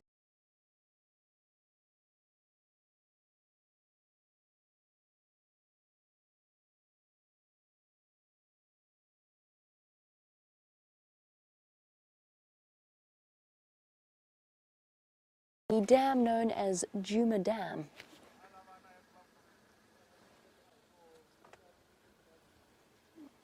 But she is hunting, so we're going to leave her be for now and move off and search for other things. I just wanted to give you one last glimpse of her before she disappears. And now we've got to navigate the traffic jam that she has created. There's nothing like a, what's today, Saturday morning traffic as a result of a leopard. Definitely the best kind of traffic. So while we negotiate this current situation, back across to James and his big cat.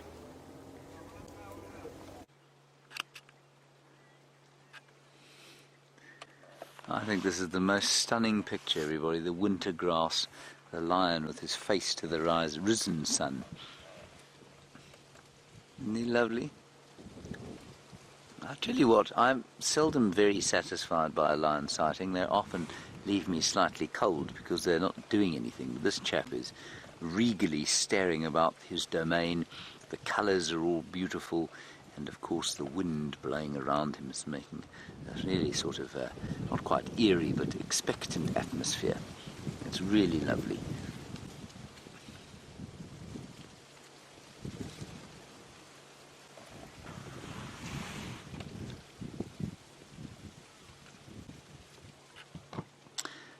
Now, Law Anthony, you ask a very nice question about how big cats change their habits when we follow them, and do they change their habits? How do they tolerate it? Law Anthony, we don't know. We do to a certain extent.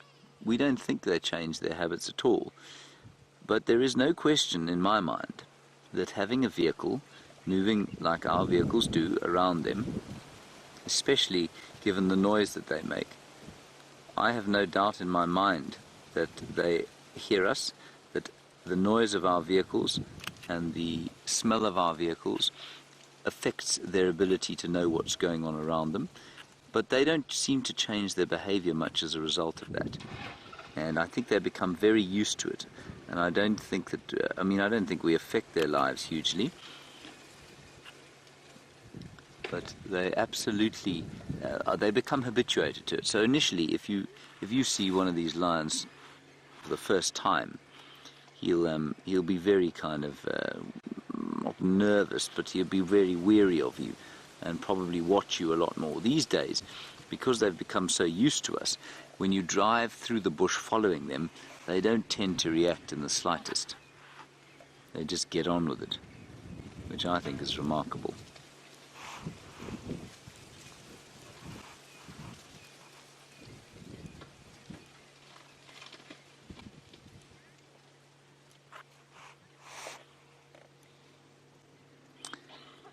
Hello, Kevin in Oxford in the United Kingdom. Lovely to hear from you. Thank you for getting hold of us.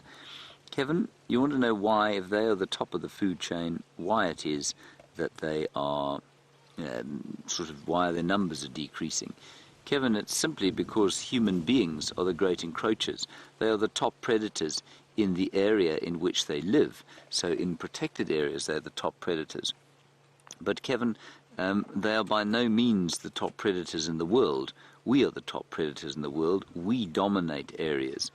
And where we encroach, so these lions decrease. They cannot live in harmony with human beings, unfortunately. And so, it's purely their reduction in numbers is purely a function of the fact that their habitats have been encroached on by human beings. So it's got nothing to do with disease, it's got nothing to do with other predators in the areas where they live. It's got purely to do with the fact that they have conflict with human beings. And there are 7 billion human souls on this planet, well, give or take 10 or 12 million, and or 10 or 20 million, and there are only 20,000 lions left. And so, you can just imagine the sort of pressure. And at one stage, the lion was the most widely spread carnivore in the world. That certainly isn't the case anymore, and it's purely because of human beings.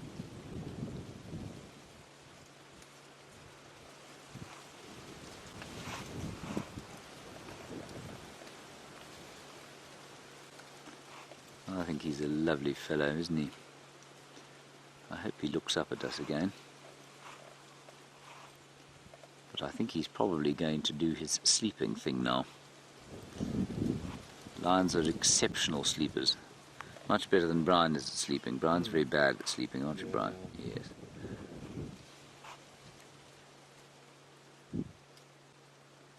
Well, we've been very lucky with the cats of late.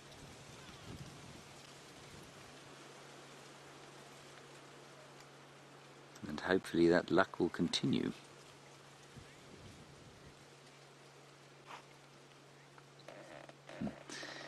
Kim, a nice one from you all the way from Miami. You say if a lion spots a kill, would they chase after it and eat it, or would they just leave it if they were full?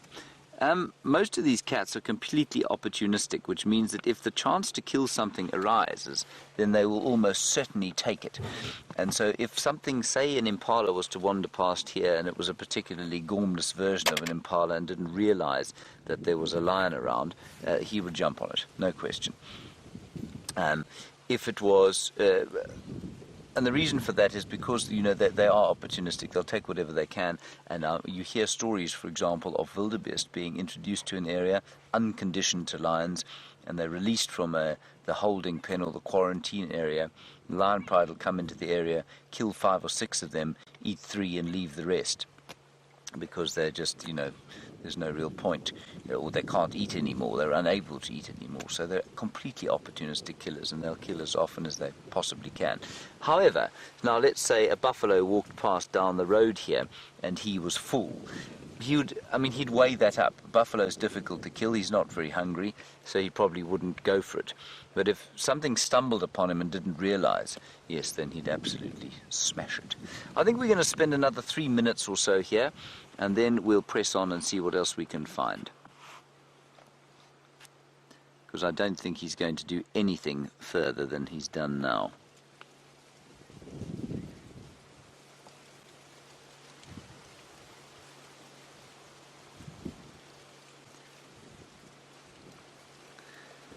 Hello, Felicity in New Zealand. Nice from you. You say, do they have antibacterials and things in their saliva and deodorant in their saliva like domestic cats, which will help them to sort of keep disease-free and sweet-smelling? Felicity, they do certainly have antibacterial things in their saliva.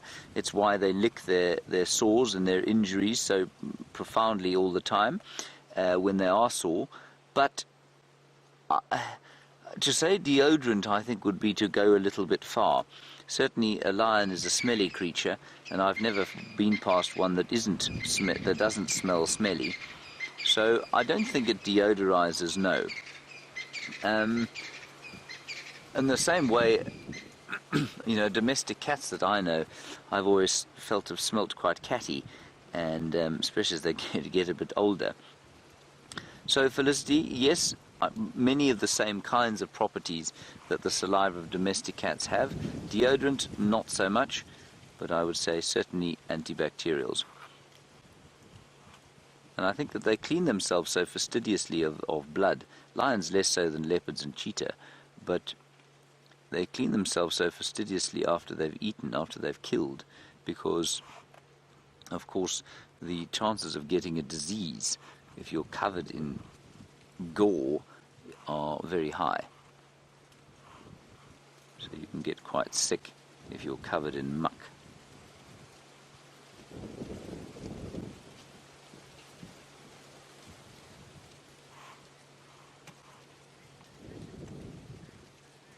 And Suzanne, nice one from you in Australia. You say, what's the average sleeping time of a lion in the daytime? You know, up to 20 hours.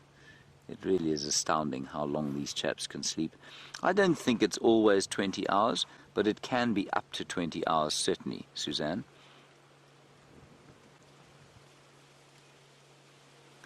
I mean, that's a long time. That's most of the day, isn't it, Brian? I don't even know many people who can sleep. I do know a few people who can sleep for that long, but not many. And, I mean, it also depends on what he's doing. Is he hungry? Is he marking territory? What's he doing with his life? And at the moment, this fellow, he looked pretty well fed, but he hasn't just eaten. And he's probably...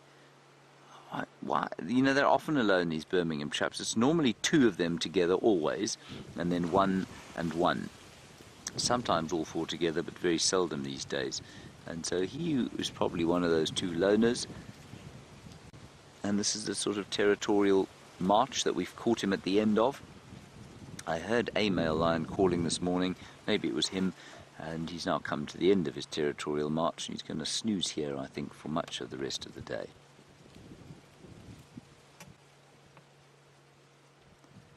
Right. Shall we press on from here? I think while we are waiting to see what happens here, we're not going to wait, we're going to press on. Jamie's found something rather more interesting to show you.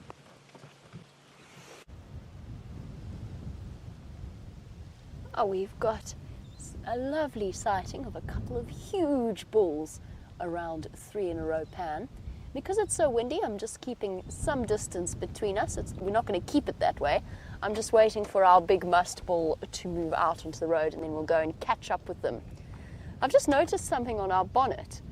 I've only just seen it now. Wium, can you get the little tracks on the bonnet there? Let me try and move my head. Look at that. Something came bouncing through in the dust last night. It's a squirrel. Those three little tracks, or 3 little toes, all close together in the front of the track. It's a little squirrel track. You can see where it slipped slightly in the dust. How cool is that? Somebody's been paying us a visit. Tiny, tiny little tracks. They're probably about this big. They steal the apples we leave in the cars. Ah, after Wium's breakfast snacks. Oopsie. Okay, let's go catch up with something a little bit larger than our squirrels that steal apples from the cars.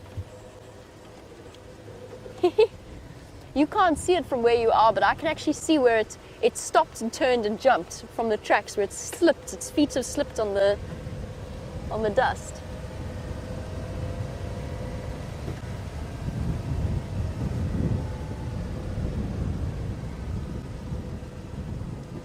And a very good morning to Nelson, who is one of our newer viewers and was wondering about how close we can get to the animals without feeling threatened. Depends on the animal, it depends on the individual, and it depends on their mood at that particular time of day. So what we're doing constantly is a sort of an observation of their body language. So I know as soon as we started the car, the big musk bull who's been walking behind the other elephants stopped and gave us that backward glance over his shoulder. So immediately that tells me that he wants a little bit of extra space.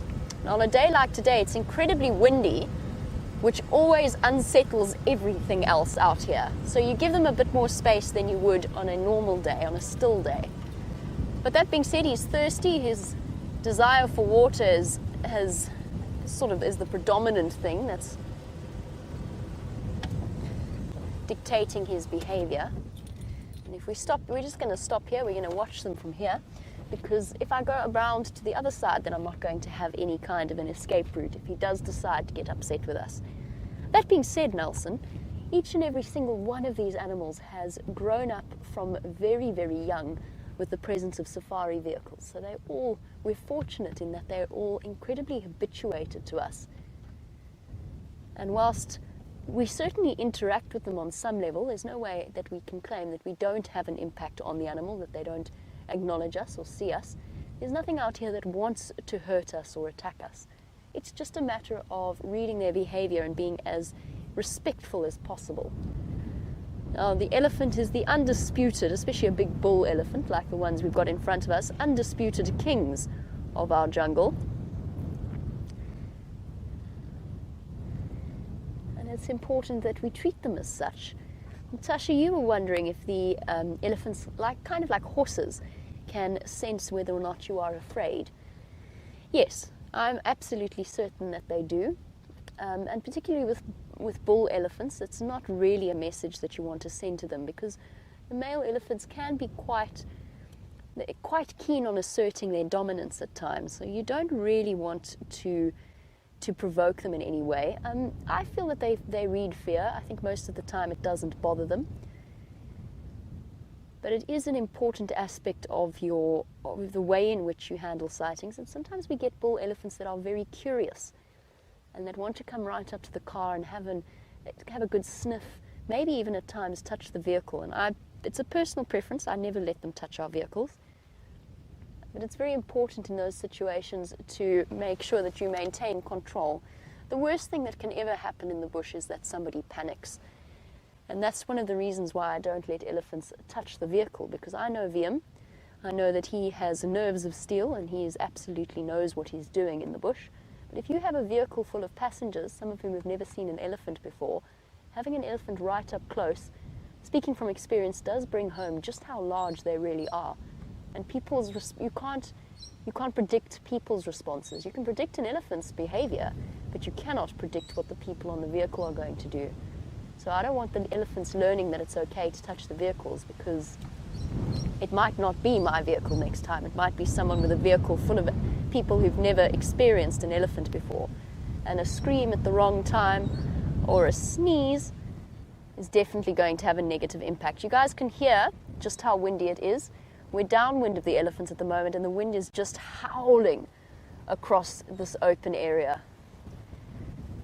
Ooh, it's actually a little bit unpleasant. I don't really like, I'm not a wind person. It unsettles me for some reason, and I know I'm not the only person that feels that way.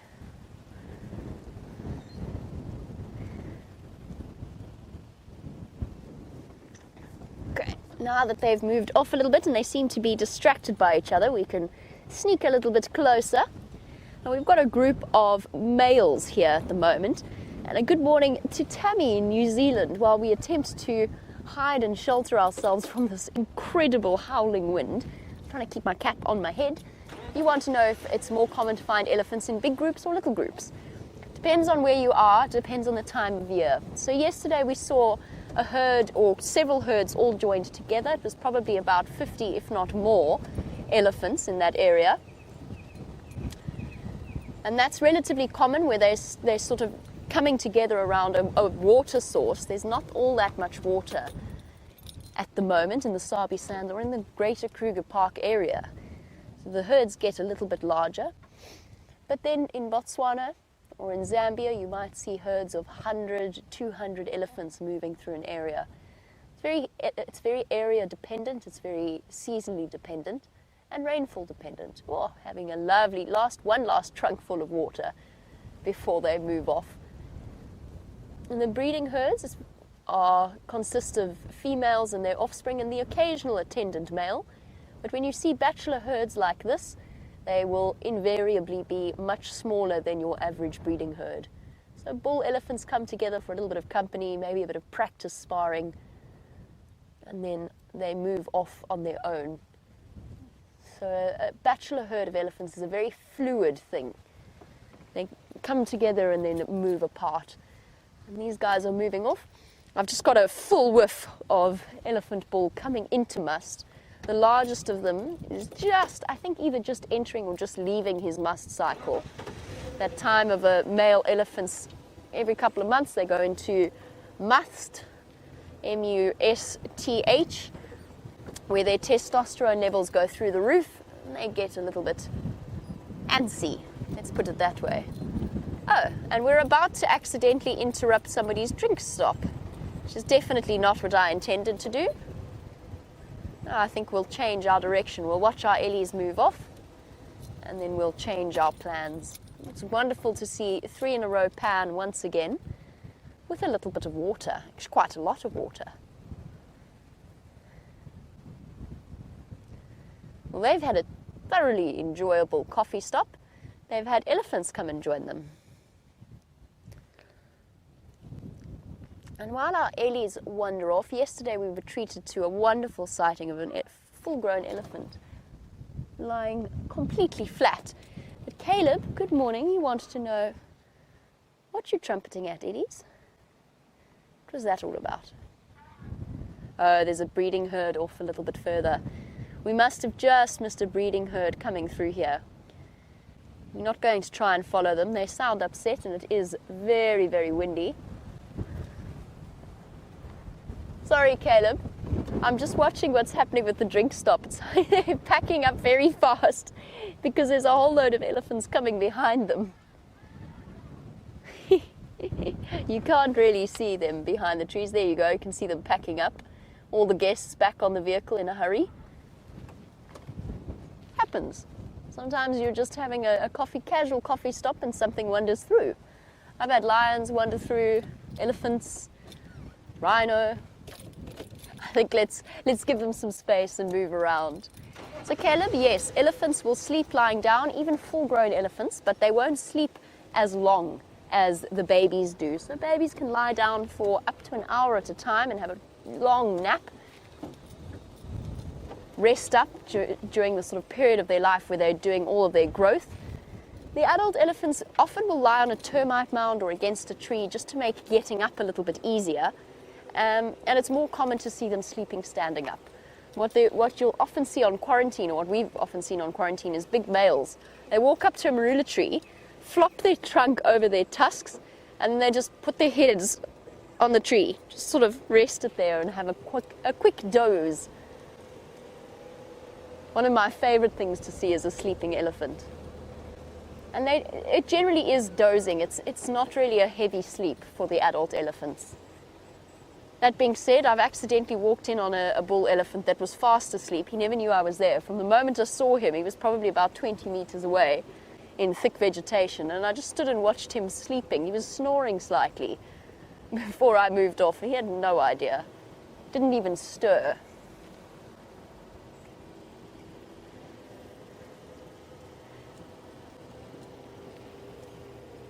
So while we circumnavigate the drink stop and head across to the plains of Cheetah Plains, let's find out what Mr. Henry's up to.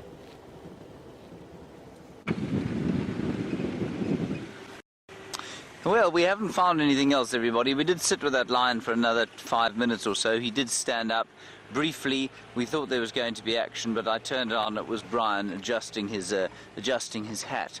And so the lion then sat down when he realized that there wasn't going to be any action. And so that's all that's going on with him. We're now going to go towards Buffelshoek Dam. The heat is starting to build, and I say that is a relative term. It's certainly not getting hot, but it's getting rather pleasant. So maybe some elephants and some buffalo or something else going to come down to drink at Buffelshoek Dam. We also don't know where Tingana is at this stage.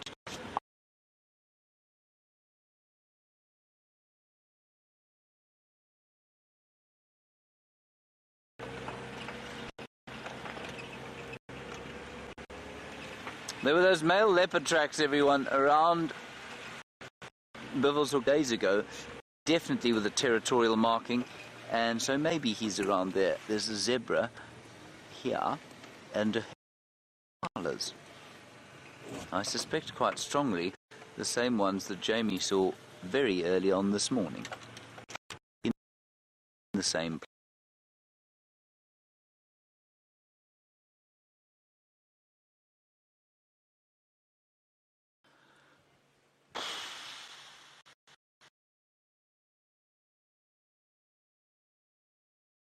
So the thing is this amazing sort of clearing where there's no grass anymore, and the closer you get to the Djuma Dam pan, which is where there is water, the more sparse the grass is going to get, because these animals, of course, will eat as close to the water. And so as the dry season progresses, you can see these absolute dust bowls.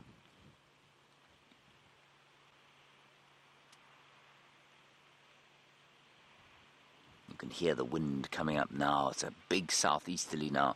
The wind has switched to the southeast, and that's the standard direction from which our cold fronts come. So I think we're probably in for a cold front sometime this weekend.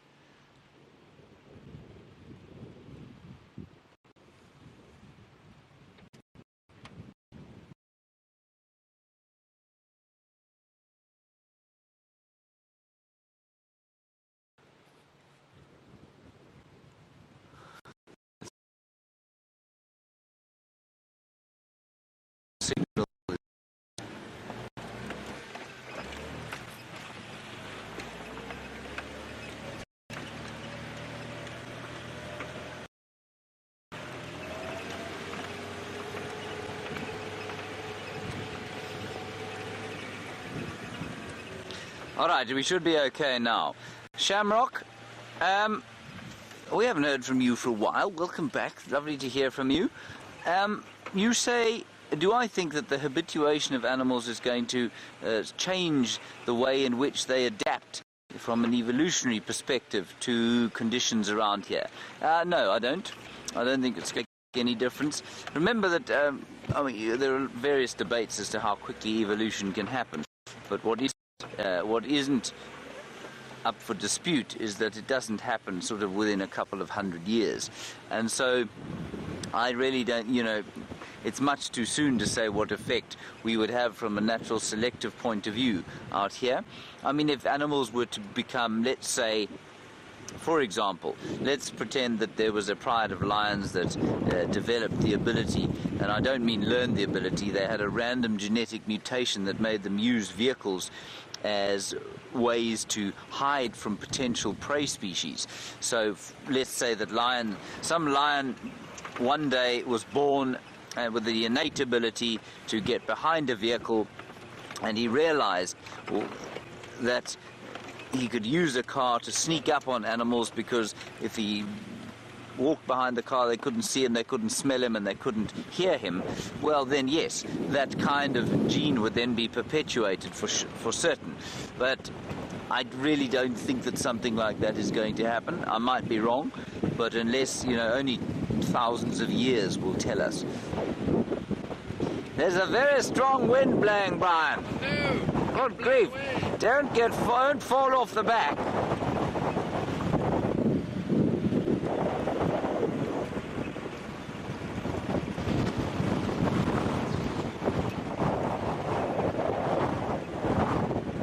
Aqua, I think I've heard your question correctly, but it is blowing up a stiff gale out here. You say, which animal, were it to go extinct, would affect tourism the most in the Sabi Sands? Is that correct, Kirsten? Aqua, unquestionably the leopard. The leopard is the species that drives tourism to this area, I think, more than any other, and it is the animal for which the Sabi Sand has become most popularly known. And so I think, if you come to the Sabi Sand, people in the know realize that that's what they're going to see. They hope to come and take photographs of leopards. Yes, they hope to see everything else as well, but a leopard is the real highlight. So that, to me, would by far and away outweigh any other sort of extinction. I'm not sure why that is the case. I mean, they are magnificent, but I'm not sure why, as human beings, we've ascribed so much more value to something like a leopard than we have to a humble scrub hare, for example. Now, the last time I came past here, we found a scrub hare, and it was in the night, and I felt like the thing had just popped out of it.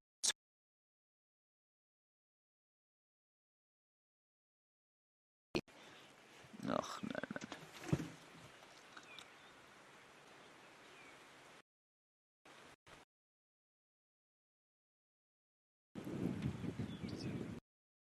Jamie with zebra. We seem to have some very upset animals here on the open area of Cheetah Plains, right next to their pan. And that's just because the wind is howling. The elephants are upset, and I think they've probably been chasing the zebra around as well. But it does give you a nice idea as to the way in which a dynamic of a zebra herd functions. So there's our stallion looking off, assuming a very protective role to look after his harem. And then the rest of the females bunching together, a couple of youngish foals. And I think they've deliberately chosen this open area. They have to kind of toss up between bearing the full brunt of an icy wind and also being able to see across large distances. So the zebra know that they could outrun pretty much, as long as they've got a good run up, as long as they've got a good lead, they can outrun pretty much every single predator that's out here. They seem to have decided that the most sensible approach is to stay out in the open and see what they can find. Sorry guys, I think Andrew's trying to call me. Just bear with me 1 second. Andrew, sorry, you're trying to call me?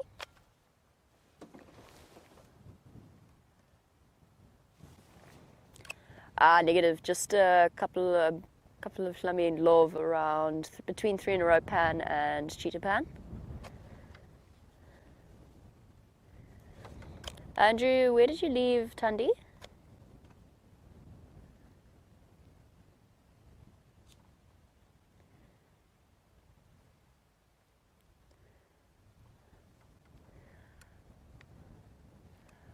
Copy that, thank you. Sorry guys, just chatting, double checking where Andrew left Thandi. He stayed with her a little bit longer than we did.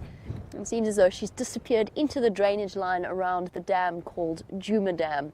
Possibly, quite possibly, looking for somewhere to have her cubs. kind of like Karula did. Karula did a lot of scoping out before she actually went and gave birth. Now, apart from our breeding herd, or the harem of that stallion, we've also got 3 stallions standing off a little bit away from the herd, wanting to go and have a drink, and also just generally feeling the effects of the wind. You can see it in their body language, just how unsettled they are.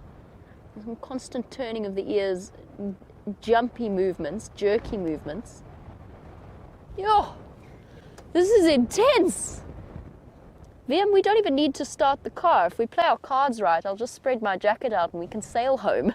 Put it in neutral and sail home. Go away, Hood. I'm going to go seek refuge. And while I do, James has found one of our other antelope species.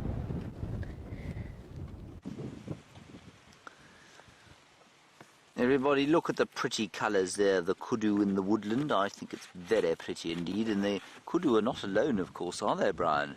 No. Who is their friend, Brian? The impala. Yes, Ian the impala. Could you show us Ian?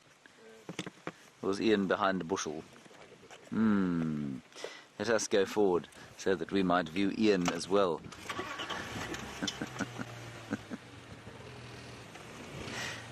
This is a horrendous name for an impala. Ian the impala. There he is. Hello, Ian. Ian is with the impala, or at least with the kudu, of course, because he lacks a herd of his own, probably owing to the fact that he has a personality roughly like mine, which means that his own kind do not want to be around him, and so he has sought the refuge of the kudu herd. They will provide him with ears and eyes and nose that a herd of impala might have as well. This is actually really quite fun, because normally what you find is a bull of, say, wildebeest or a buffalo bull or something like that lurking with impala for exactly the same reason. It's very seldom that you find an impala ram lurking around with a herd of other animals. And they're getting on very peaceably. You can see they're not crossed with each other at all. Completely happy and comfortable in each other's presence. Look, Brian. I just found my lens cap, everybody. You'll be all relieved to know I couldn't find it, and I know that all of you were dreadfully, dreadfully worried. But thank you for your concern. I found it now. Look at the wind blowing, light copper colours and greens and yellows and burnt out white sky because of the wind. Who would be a kudu today? Not ideal if you're living in thick bush trying to eat leaves.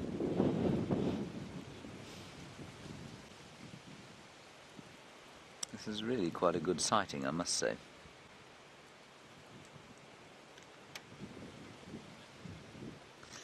Hello, Kathy. You want to know if we get sable in this area. Kathy, we don't. We do sometimes, very seldom. There was one seen last year knocking about on the Djuma Dam wall. He was caught on the camera. And then they have seen one around in Koro and Torchwood and Kruger. They share a boundary.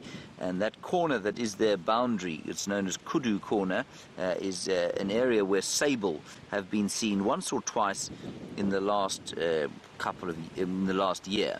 So it's highly unlikely that you're going to see sable here. But it's not impossible. I think they're my favourite too, Kathy, so I'd really like to see one as well. Really, that wind is really now quite intimidatingly powerful.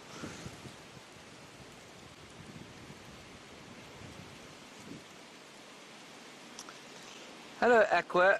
A very philosophical question here as we watch the wind stream across the woodland. You say, what is my greatest conservation or ecology concern? Aqua, for this area, it would be the provision of artificial water, which I think is having a detrimental effect on the landscape. Do I think it's going to have a long-term, dreadful effect on this area? No, I don't, because I think humans will be gone from here in a couple of 100 years and the land use will have changed so much that it won't really matter. Worldwide, I think it has to be the growth of human population and our astounding need to consume, and the way that we've set ourselves up economically such that our economy would collapse unless we increased consumption. We hear this constant refrain of economic growth and how we have to have economic growth. And I would say that economic growth, to quote, I think it was E.O. Wilson, the great American ecologist. I think E.O. Wilson said that economic growth was the greatest threat to the world's environment, and I would have to agree with him. I've no doubt there are thousands who would say that's absolute nonsense, but, unfortunately, with economic growth comes increased consumption, and increased consumption brings with it, inevitably, greater strains on our natural world.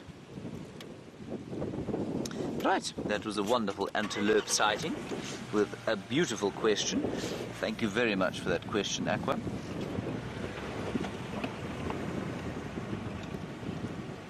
We're going to ease our way towards Biffle's Hook Dam now, see what's there. And I'm just going to let Kirsten know. Oh, here we go. Let's go across to Jamie now. We're going to lose signal again here. Let's see what she's doing on Cheetah Plains.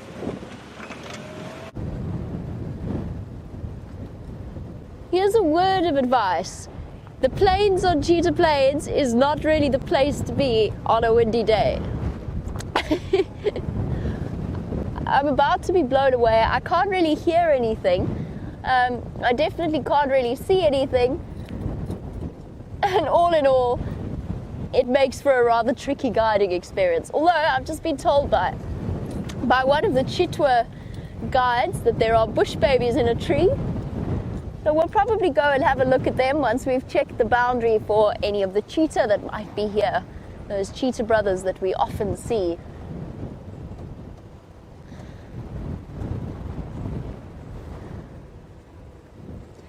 And welcome to Sarah in Australia on our windy day. You were wondering whether or not it's very dry where we are. The answer is yes, it is completely dry, apart from a couple of the dams that are pumped from underground water. So through human intervention to put a little bit of water into the area. We are in the grips of probably what's been labelled as the worst drought in the last 100 or so years. So it really is severely lacking in water. There's absolutely no grass. I was thinking about the fact that a year ago when I started working on Djuma, Twin Dams was full, Treehouse Dam was full. So the same time of year, those dams are now completely empty. It's only Biffle's Hook Dam that's got a little bit of water, and that's already on its way out. So the water that we just saw earlier with the elephants around them, that's pumped up from underneath the ground. Very, very dry. So for animals, the zebra are having a bit of a fight. So for the animals, particularly the herbivores, times are tough. For the predators, it doesn't really get better for them. The animals are forced around limited water supplies, limited food supplies. And basically, if a pride of lion wants to, can hang about around a waterhole and essentially just wait for the prey to come to them. I'm trying to sort of hide my microphone in my jersey so it doesn't sound so terrible. And while we're looking at our zebbies, these are birchals, or as they are now known, plains zebra, the only species that we get in this area. But MJ is asking about the difference between our zebra and the mountain zebra. Oh, is there going to be another fight? Shame, these animals are so stressed. Stampede. As soon as one of them panics, they all go, just in case. You know, it doesn't really pay not if one zebra catches wind of something, it doesn't pay to ignore it. Oh, now we're going back the other way. Back the other way, everybody back the other way. No shame. It's very stressful being a zebra. Sorry, MJ. Difference between our plain zebra or our birchal zebra And the mountain zebra of the Cape area, the mountain zebra, of course, being far more, this is so unpleasant, far more endangered than our plain zebra. The biggest difference, or the most obvious difference, is the mountain zebra have black and white stripes. It's perfectly clear where the division is. In our plains or our Burchell zebra, there's a thin stripe known as a shadow stripe, particularly around the rump. It's kind of like a brownish stripe in between the two black ones. That's one of the big differences. The other is that the stripes do not extend all the way down to the middle of the stomach in a mountain zebra, whereas in a plain zebra, the stripes go right down. Right, I've had it, I'm gone. It's time for us to go. I feel like I'm about to blow away. Let's just have one quick look at our zebra with our stripes. Have a look carefully as they pass behind the trees, and you'll see what I mean about the shadow stripes between the black stripes and the stripes on the belly going all the way down and meeting in the middle. So in a mountain zebra, they don't have those shadow stripes, those thin stripes, and their stripes stop at sort of their chest or at their ribs. No! Oh gosh, I don't even think there's any point to wearing it. Let's just go. I have to start the car first. That's how driving works. Oh goodness.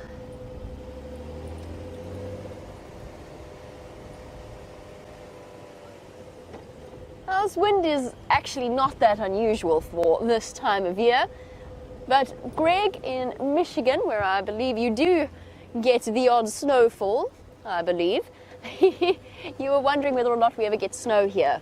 We don't. We're actually kept relatively sheltered by the ring of the Drakensberg Mountains. So the Lowveld, it hardly ever snows. South Africa does get snow. So the Eastern Cape area, the Natal area, up in the Drakensberg Mountains, they get a great deal of snow during the winter. We even have a couple of seasonal ski resorts known as Tiffindale around the Rhodes area. So the mountains close to Lesotho.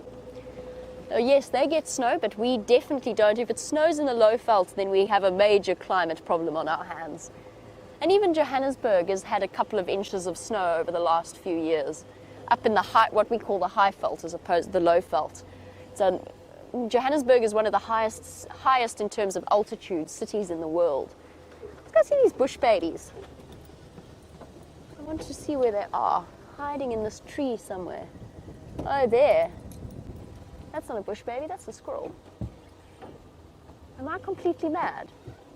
No, that's a squirrel. It's in the top of the tree. Sorry, that doesn't really help you. You got it. That's definitely not a bush baby, that's a squirrel. There he is, up to the right, in the right-hand corner. There he is, clinging on for dear life. No, that's definitely not a bush baby. I'm a guide and I know these things. Let's just see, this is the tree that we were told the bush babies are in. Shames, clinging on for dear life, trying to shelter from the wind. Poor thing. I know the feeling, little squirrel.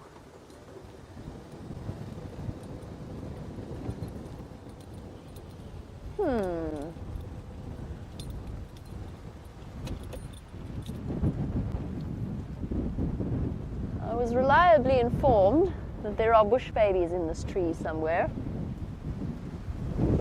They might have blown away though. They're so fluffy, they might just have blown up into the air. Okay. Wium, do you see a bush baby? I don't see a bush baby either. I'm going somewhere that's less open. I'll try and put my hat back on my head.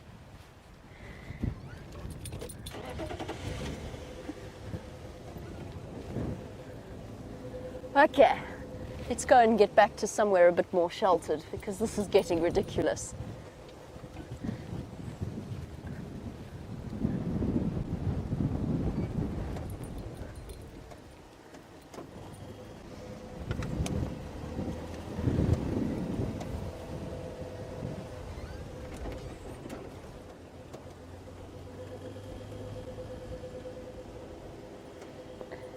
While we drive along past Cheetah Plains, one of the last times I saw Thandi was outside one of the guest rooms where she had killed a baby bushbuck. Now, Miss, you were wondering about that, whether or not any of the animals come close to or right up to a guest room at the lodges or into the lodges. Yes, all the time. Karula famously at one point denned her cubs underneath the deck of one of the guest rooms at Vuyatela on Djuma, a place where you could quite happily book a holiday and stay at. The elephants come through on a regular basis. A lot of lodges have a fence or an elephant wire, but it doesn't always stop them. It's important to remember out here that fences are not they're not a guarantee for any animal. Any animal can get past a fence if they want to, if they choose to. Leopards particularly just hop over. Nyala and warthog tend to be the general game species that like to inhabit lodges, and you very often also get bush babies and jennets that move in and take advantage. And then, of course, there's the more difficult to manage and to deal with. No, it's actually not that difficult to manage, but once it's happened, it's difficult. And that's monkeys and baboons. So they can become very naughty, and they do start to wander about lodges. And that's usually if the dustbins and food are not properly looked after and packed away every evening and during the day. So if they find that they have access to food, they learn very quickly that that is the way forward. And that, of course, is one of the big reasons behind the tragic situation that occurred in the Kruger National Park recently. And an important reminder, what we were saying about fences, a fence does not keep an animal out, particularly a hyena. And one poor young boy in the crocodile bridge camp found that out to his peril. And that's because people feed, guests come to the Kruger Park lodges and they throw bones from their barbecues or their braais, as we call them in South Africa, to the animals outside, because it's wonderful to see a hyena right up close to the fence. And hyenas are smart, just like every animal. They learn that that is the way to, that's where they must go to find food. But yes, animals do come through. We've got a whole range of species of birds that come and visit us. Nyala, bushbuck. And that for me is one of the best things about working out here. When you can wake up in the morning, look out of your window and see an elephant quietly feeding. Wium's had 2 bushbuck living outside his room for a considerable period of time.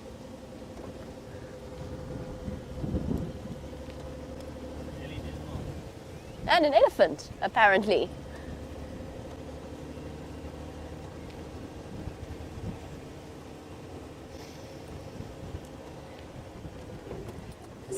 A very interesting question, just in a more general topic.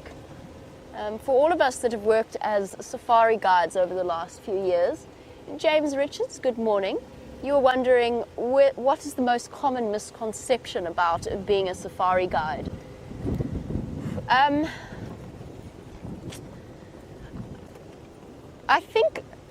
think probably perhaps one of the biggest misconceptions is that you take the job if you love animals and don't like people, because it is very much a people-based job as well, if not even more so than an animal-based job, because it's our passion is to share what we love with other people, and that's where the joy of guiding comes from. But if you don't like people, it makes life very, very difficult, because you spend, when you've got a number of guests with you for a couple of days, you're going to spend pretty much all of your time with them, from the morning game drive to sitting breakfast with them.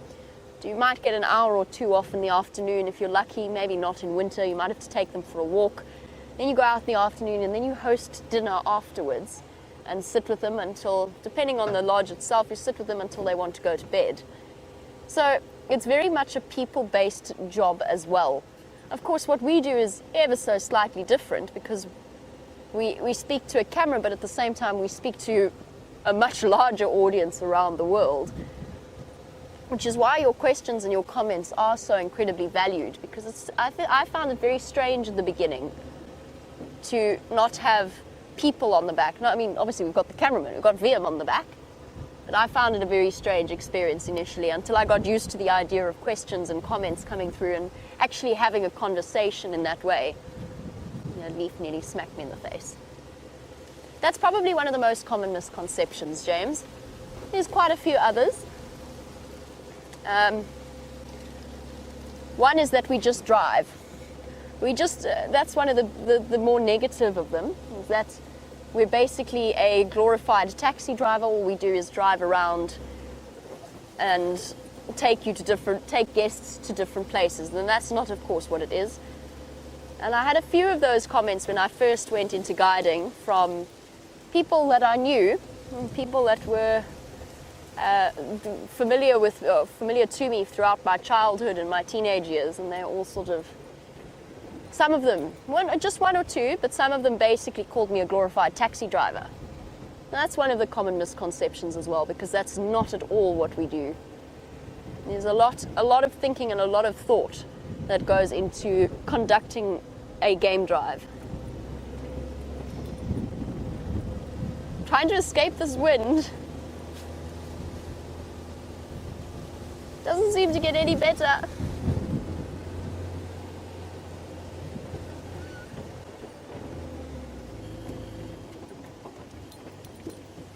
One day I'm going to see a leopard on this. I've tracked Thandi here before, but it was on a day very similar to today. And this is not a day that you want to be walking in the bush. But one day there's going to be a leopard there. Ooh.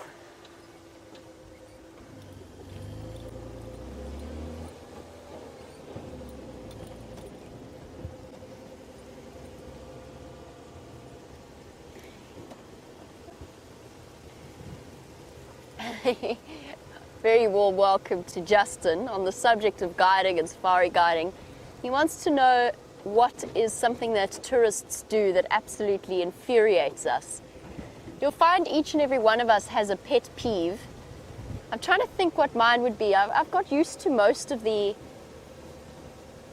I think perhaps...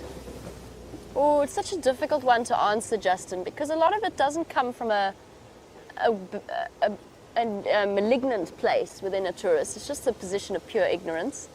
But I think sometimes the judgment that's bestowed by tourists when they come and they see something in terms of conservation practice that they can't fully understand, unless you've worked in this industry for many years, you don't ever fully, and even then you don't fully understand the intricacies of conservation and trying to do your absolute best. I think my other pet peeve maybe is asking a question and then not listening to the answer. You don't often get guests like that, but they do occasionally happen. They ask you something and then they're already thinking about the next question that they can ask you, so they don't listen to the answer anyway, and it kind of feels a little bit like a waste of time. Those might be two of my pet peeves. You'll probably find James has something completely different. Brent probably has something completely different. We all have things that we love and hate in terms of this kind of job.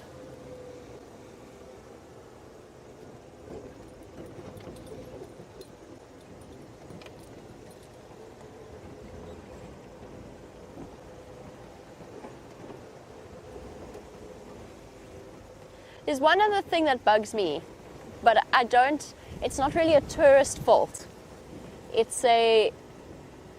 They've been misled completely. It's the idea that by cuddling and petting and cooing over captive wild animals, you're contributing in some way to their rehabilitation. And I'm talking sort of in situations like with lion cub breeding. And it irritates me that people don't research necessarily. They want to go and do good. They really want to go and help the animals, but they don't really necessarily put in the research, because ultimately what they want to do is have pictures of themselves taken with lion cubs. It's a bit of a generalization. I have a marvelous surprise for you, something that I'm sure will make your day. I'm going to not tell you what it is. I'm going to let James show you.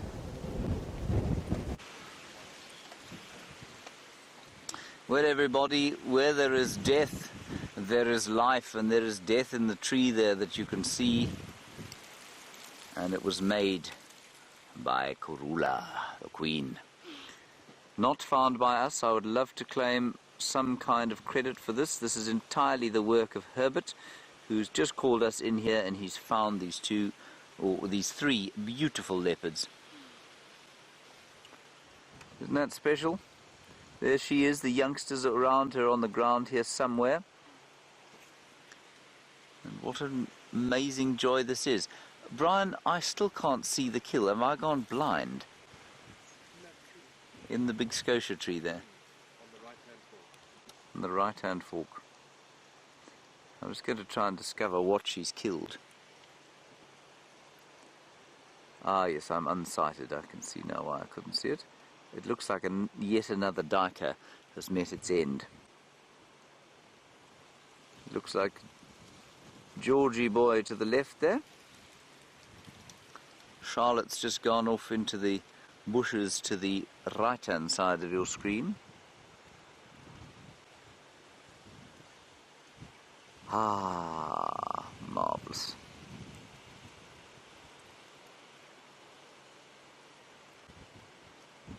What a wonderful way to complete our drive.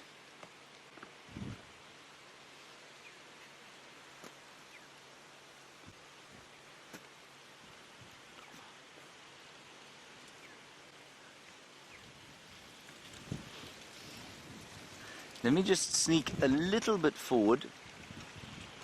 Yeah, I just want to sneak slightly forward. Well, I'm going to wait for Herbert to move out first, then we'll move. It is windy, so the noises and things will probably make them a little edgy.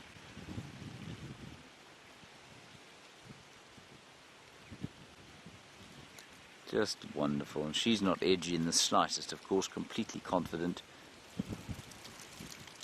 And I'm pretty sure that's George, the 3-3 spot pattern. She is 3-4, like her mum. He's getting much more muscly around his jaws these days, as old George.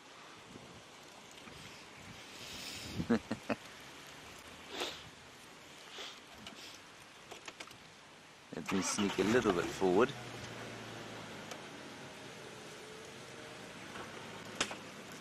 I can see Charlotte.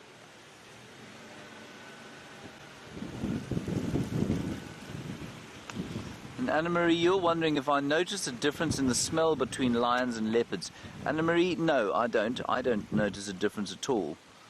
I don't think they smell of anything to me. I've no doubt they smell of a lot to their prey species, but to me I don't smell them at all. Hyenas sometimes are a bit niffy. Hyenas are sometimes massively niffy, but I don't find that lions and leopards, unless they're lying around a carcass, are smelly at all. And whether or not they smell different to their prey species, I don't know.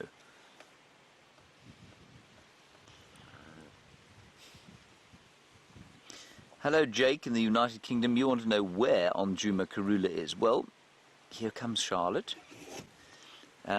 Jake, if you've got a Google Earth map, you can probably see... Oh, look, she's going up the tree. Look at this. Look.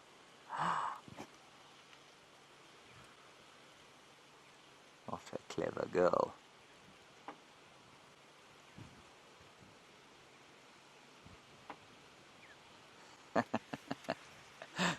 And here comes George. There's obviously some piece of the kill underneath there where they've been.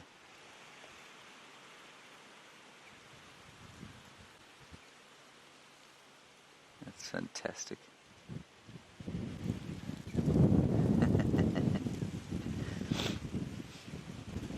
Fantastic stuff.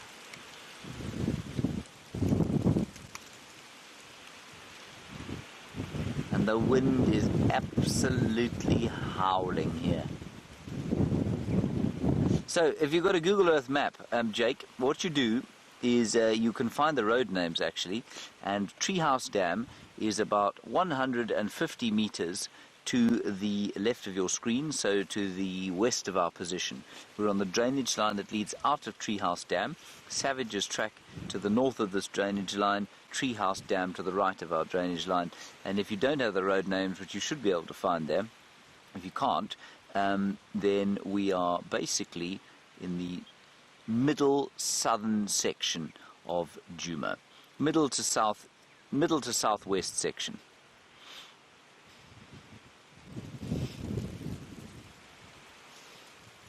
Now, what I'm going to do, just for our last few minutes, is move a little bit so that we can possibly see these cubbies eating. And again, I know we had that, Andrew Causa posted that wonderful video of the two cubs playing with each other. But again, we find them separated here. And this is fascinating behavior that he's engaging in here. George down there is basically burying things. He's doing what leopards do. They often bury the stomach contents of whatever it is that's been killed. And that's what he was doing there. He seemed to be doing some kind of burying maneuver. She's up in the tree.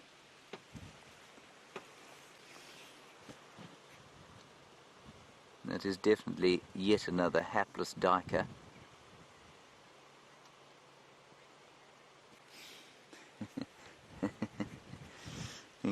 Aaron, you say Catterday once again. Catterday is living up to its name. It certainly is, isn't it?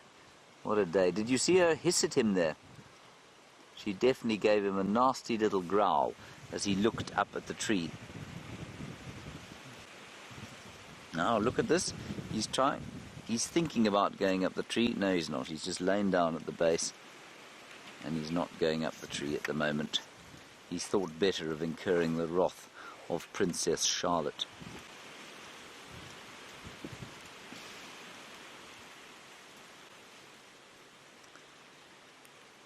Wonderful luck we've had today.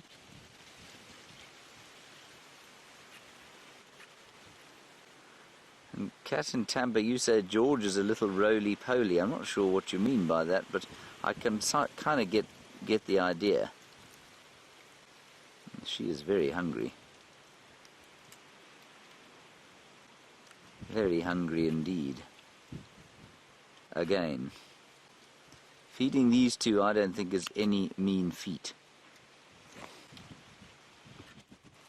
And old Georgie boy looks on from the floor, slightly forlornly up into the tree.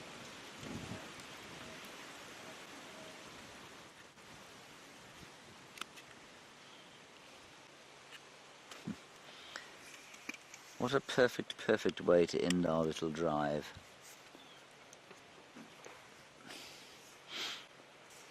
Let me just confirm spot patterns. Look how strong she is. Absolutely incredible. So she's actually got 4 spots on her left. So she's 4-3, not 3-4 like her mum. And her 4th spot is above the other 3. Now, if you don't know what I'm talking about the unique spot patterns that occur underneath the noses of these leopards, and that's often the best way of identifying them.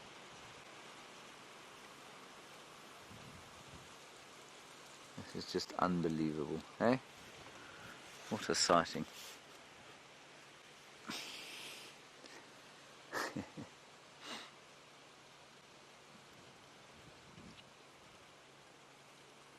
The wind is howling all around, and I'm sure part of the reason this duiker met its end is the strength of this wind. I drove past here yesterday. I looked into this tree very carefully, and I don't think this was here. I think this was killed last night sometime. This was the one road that we didn't drive this morning around this area.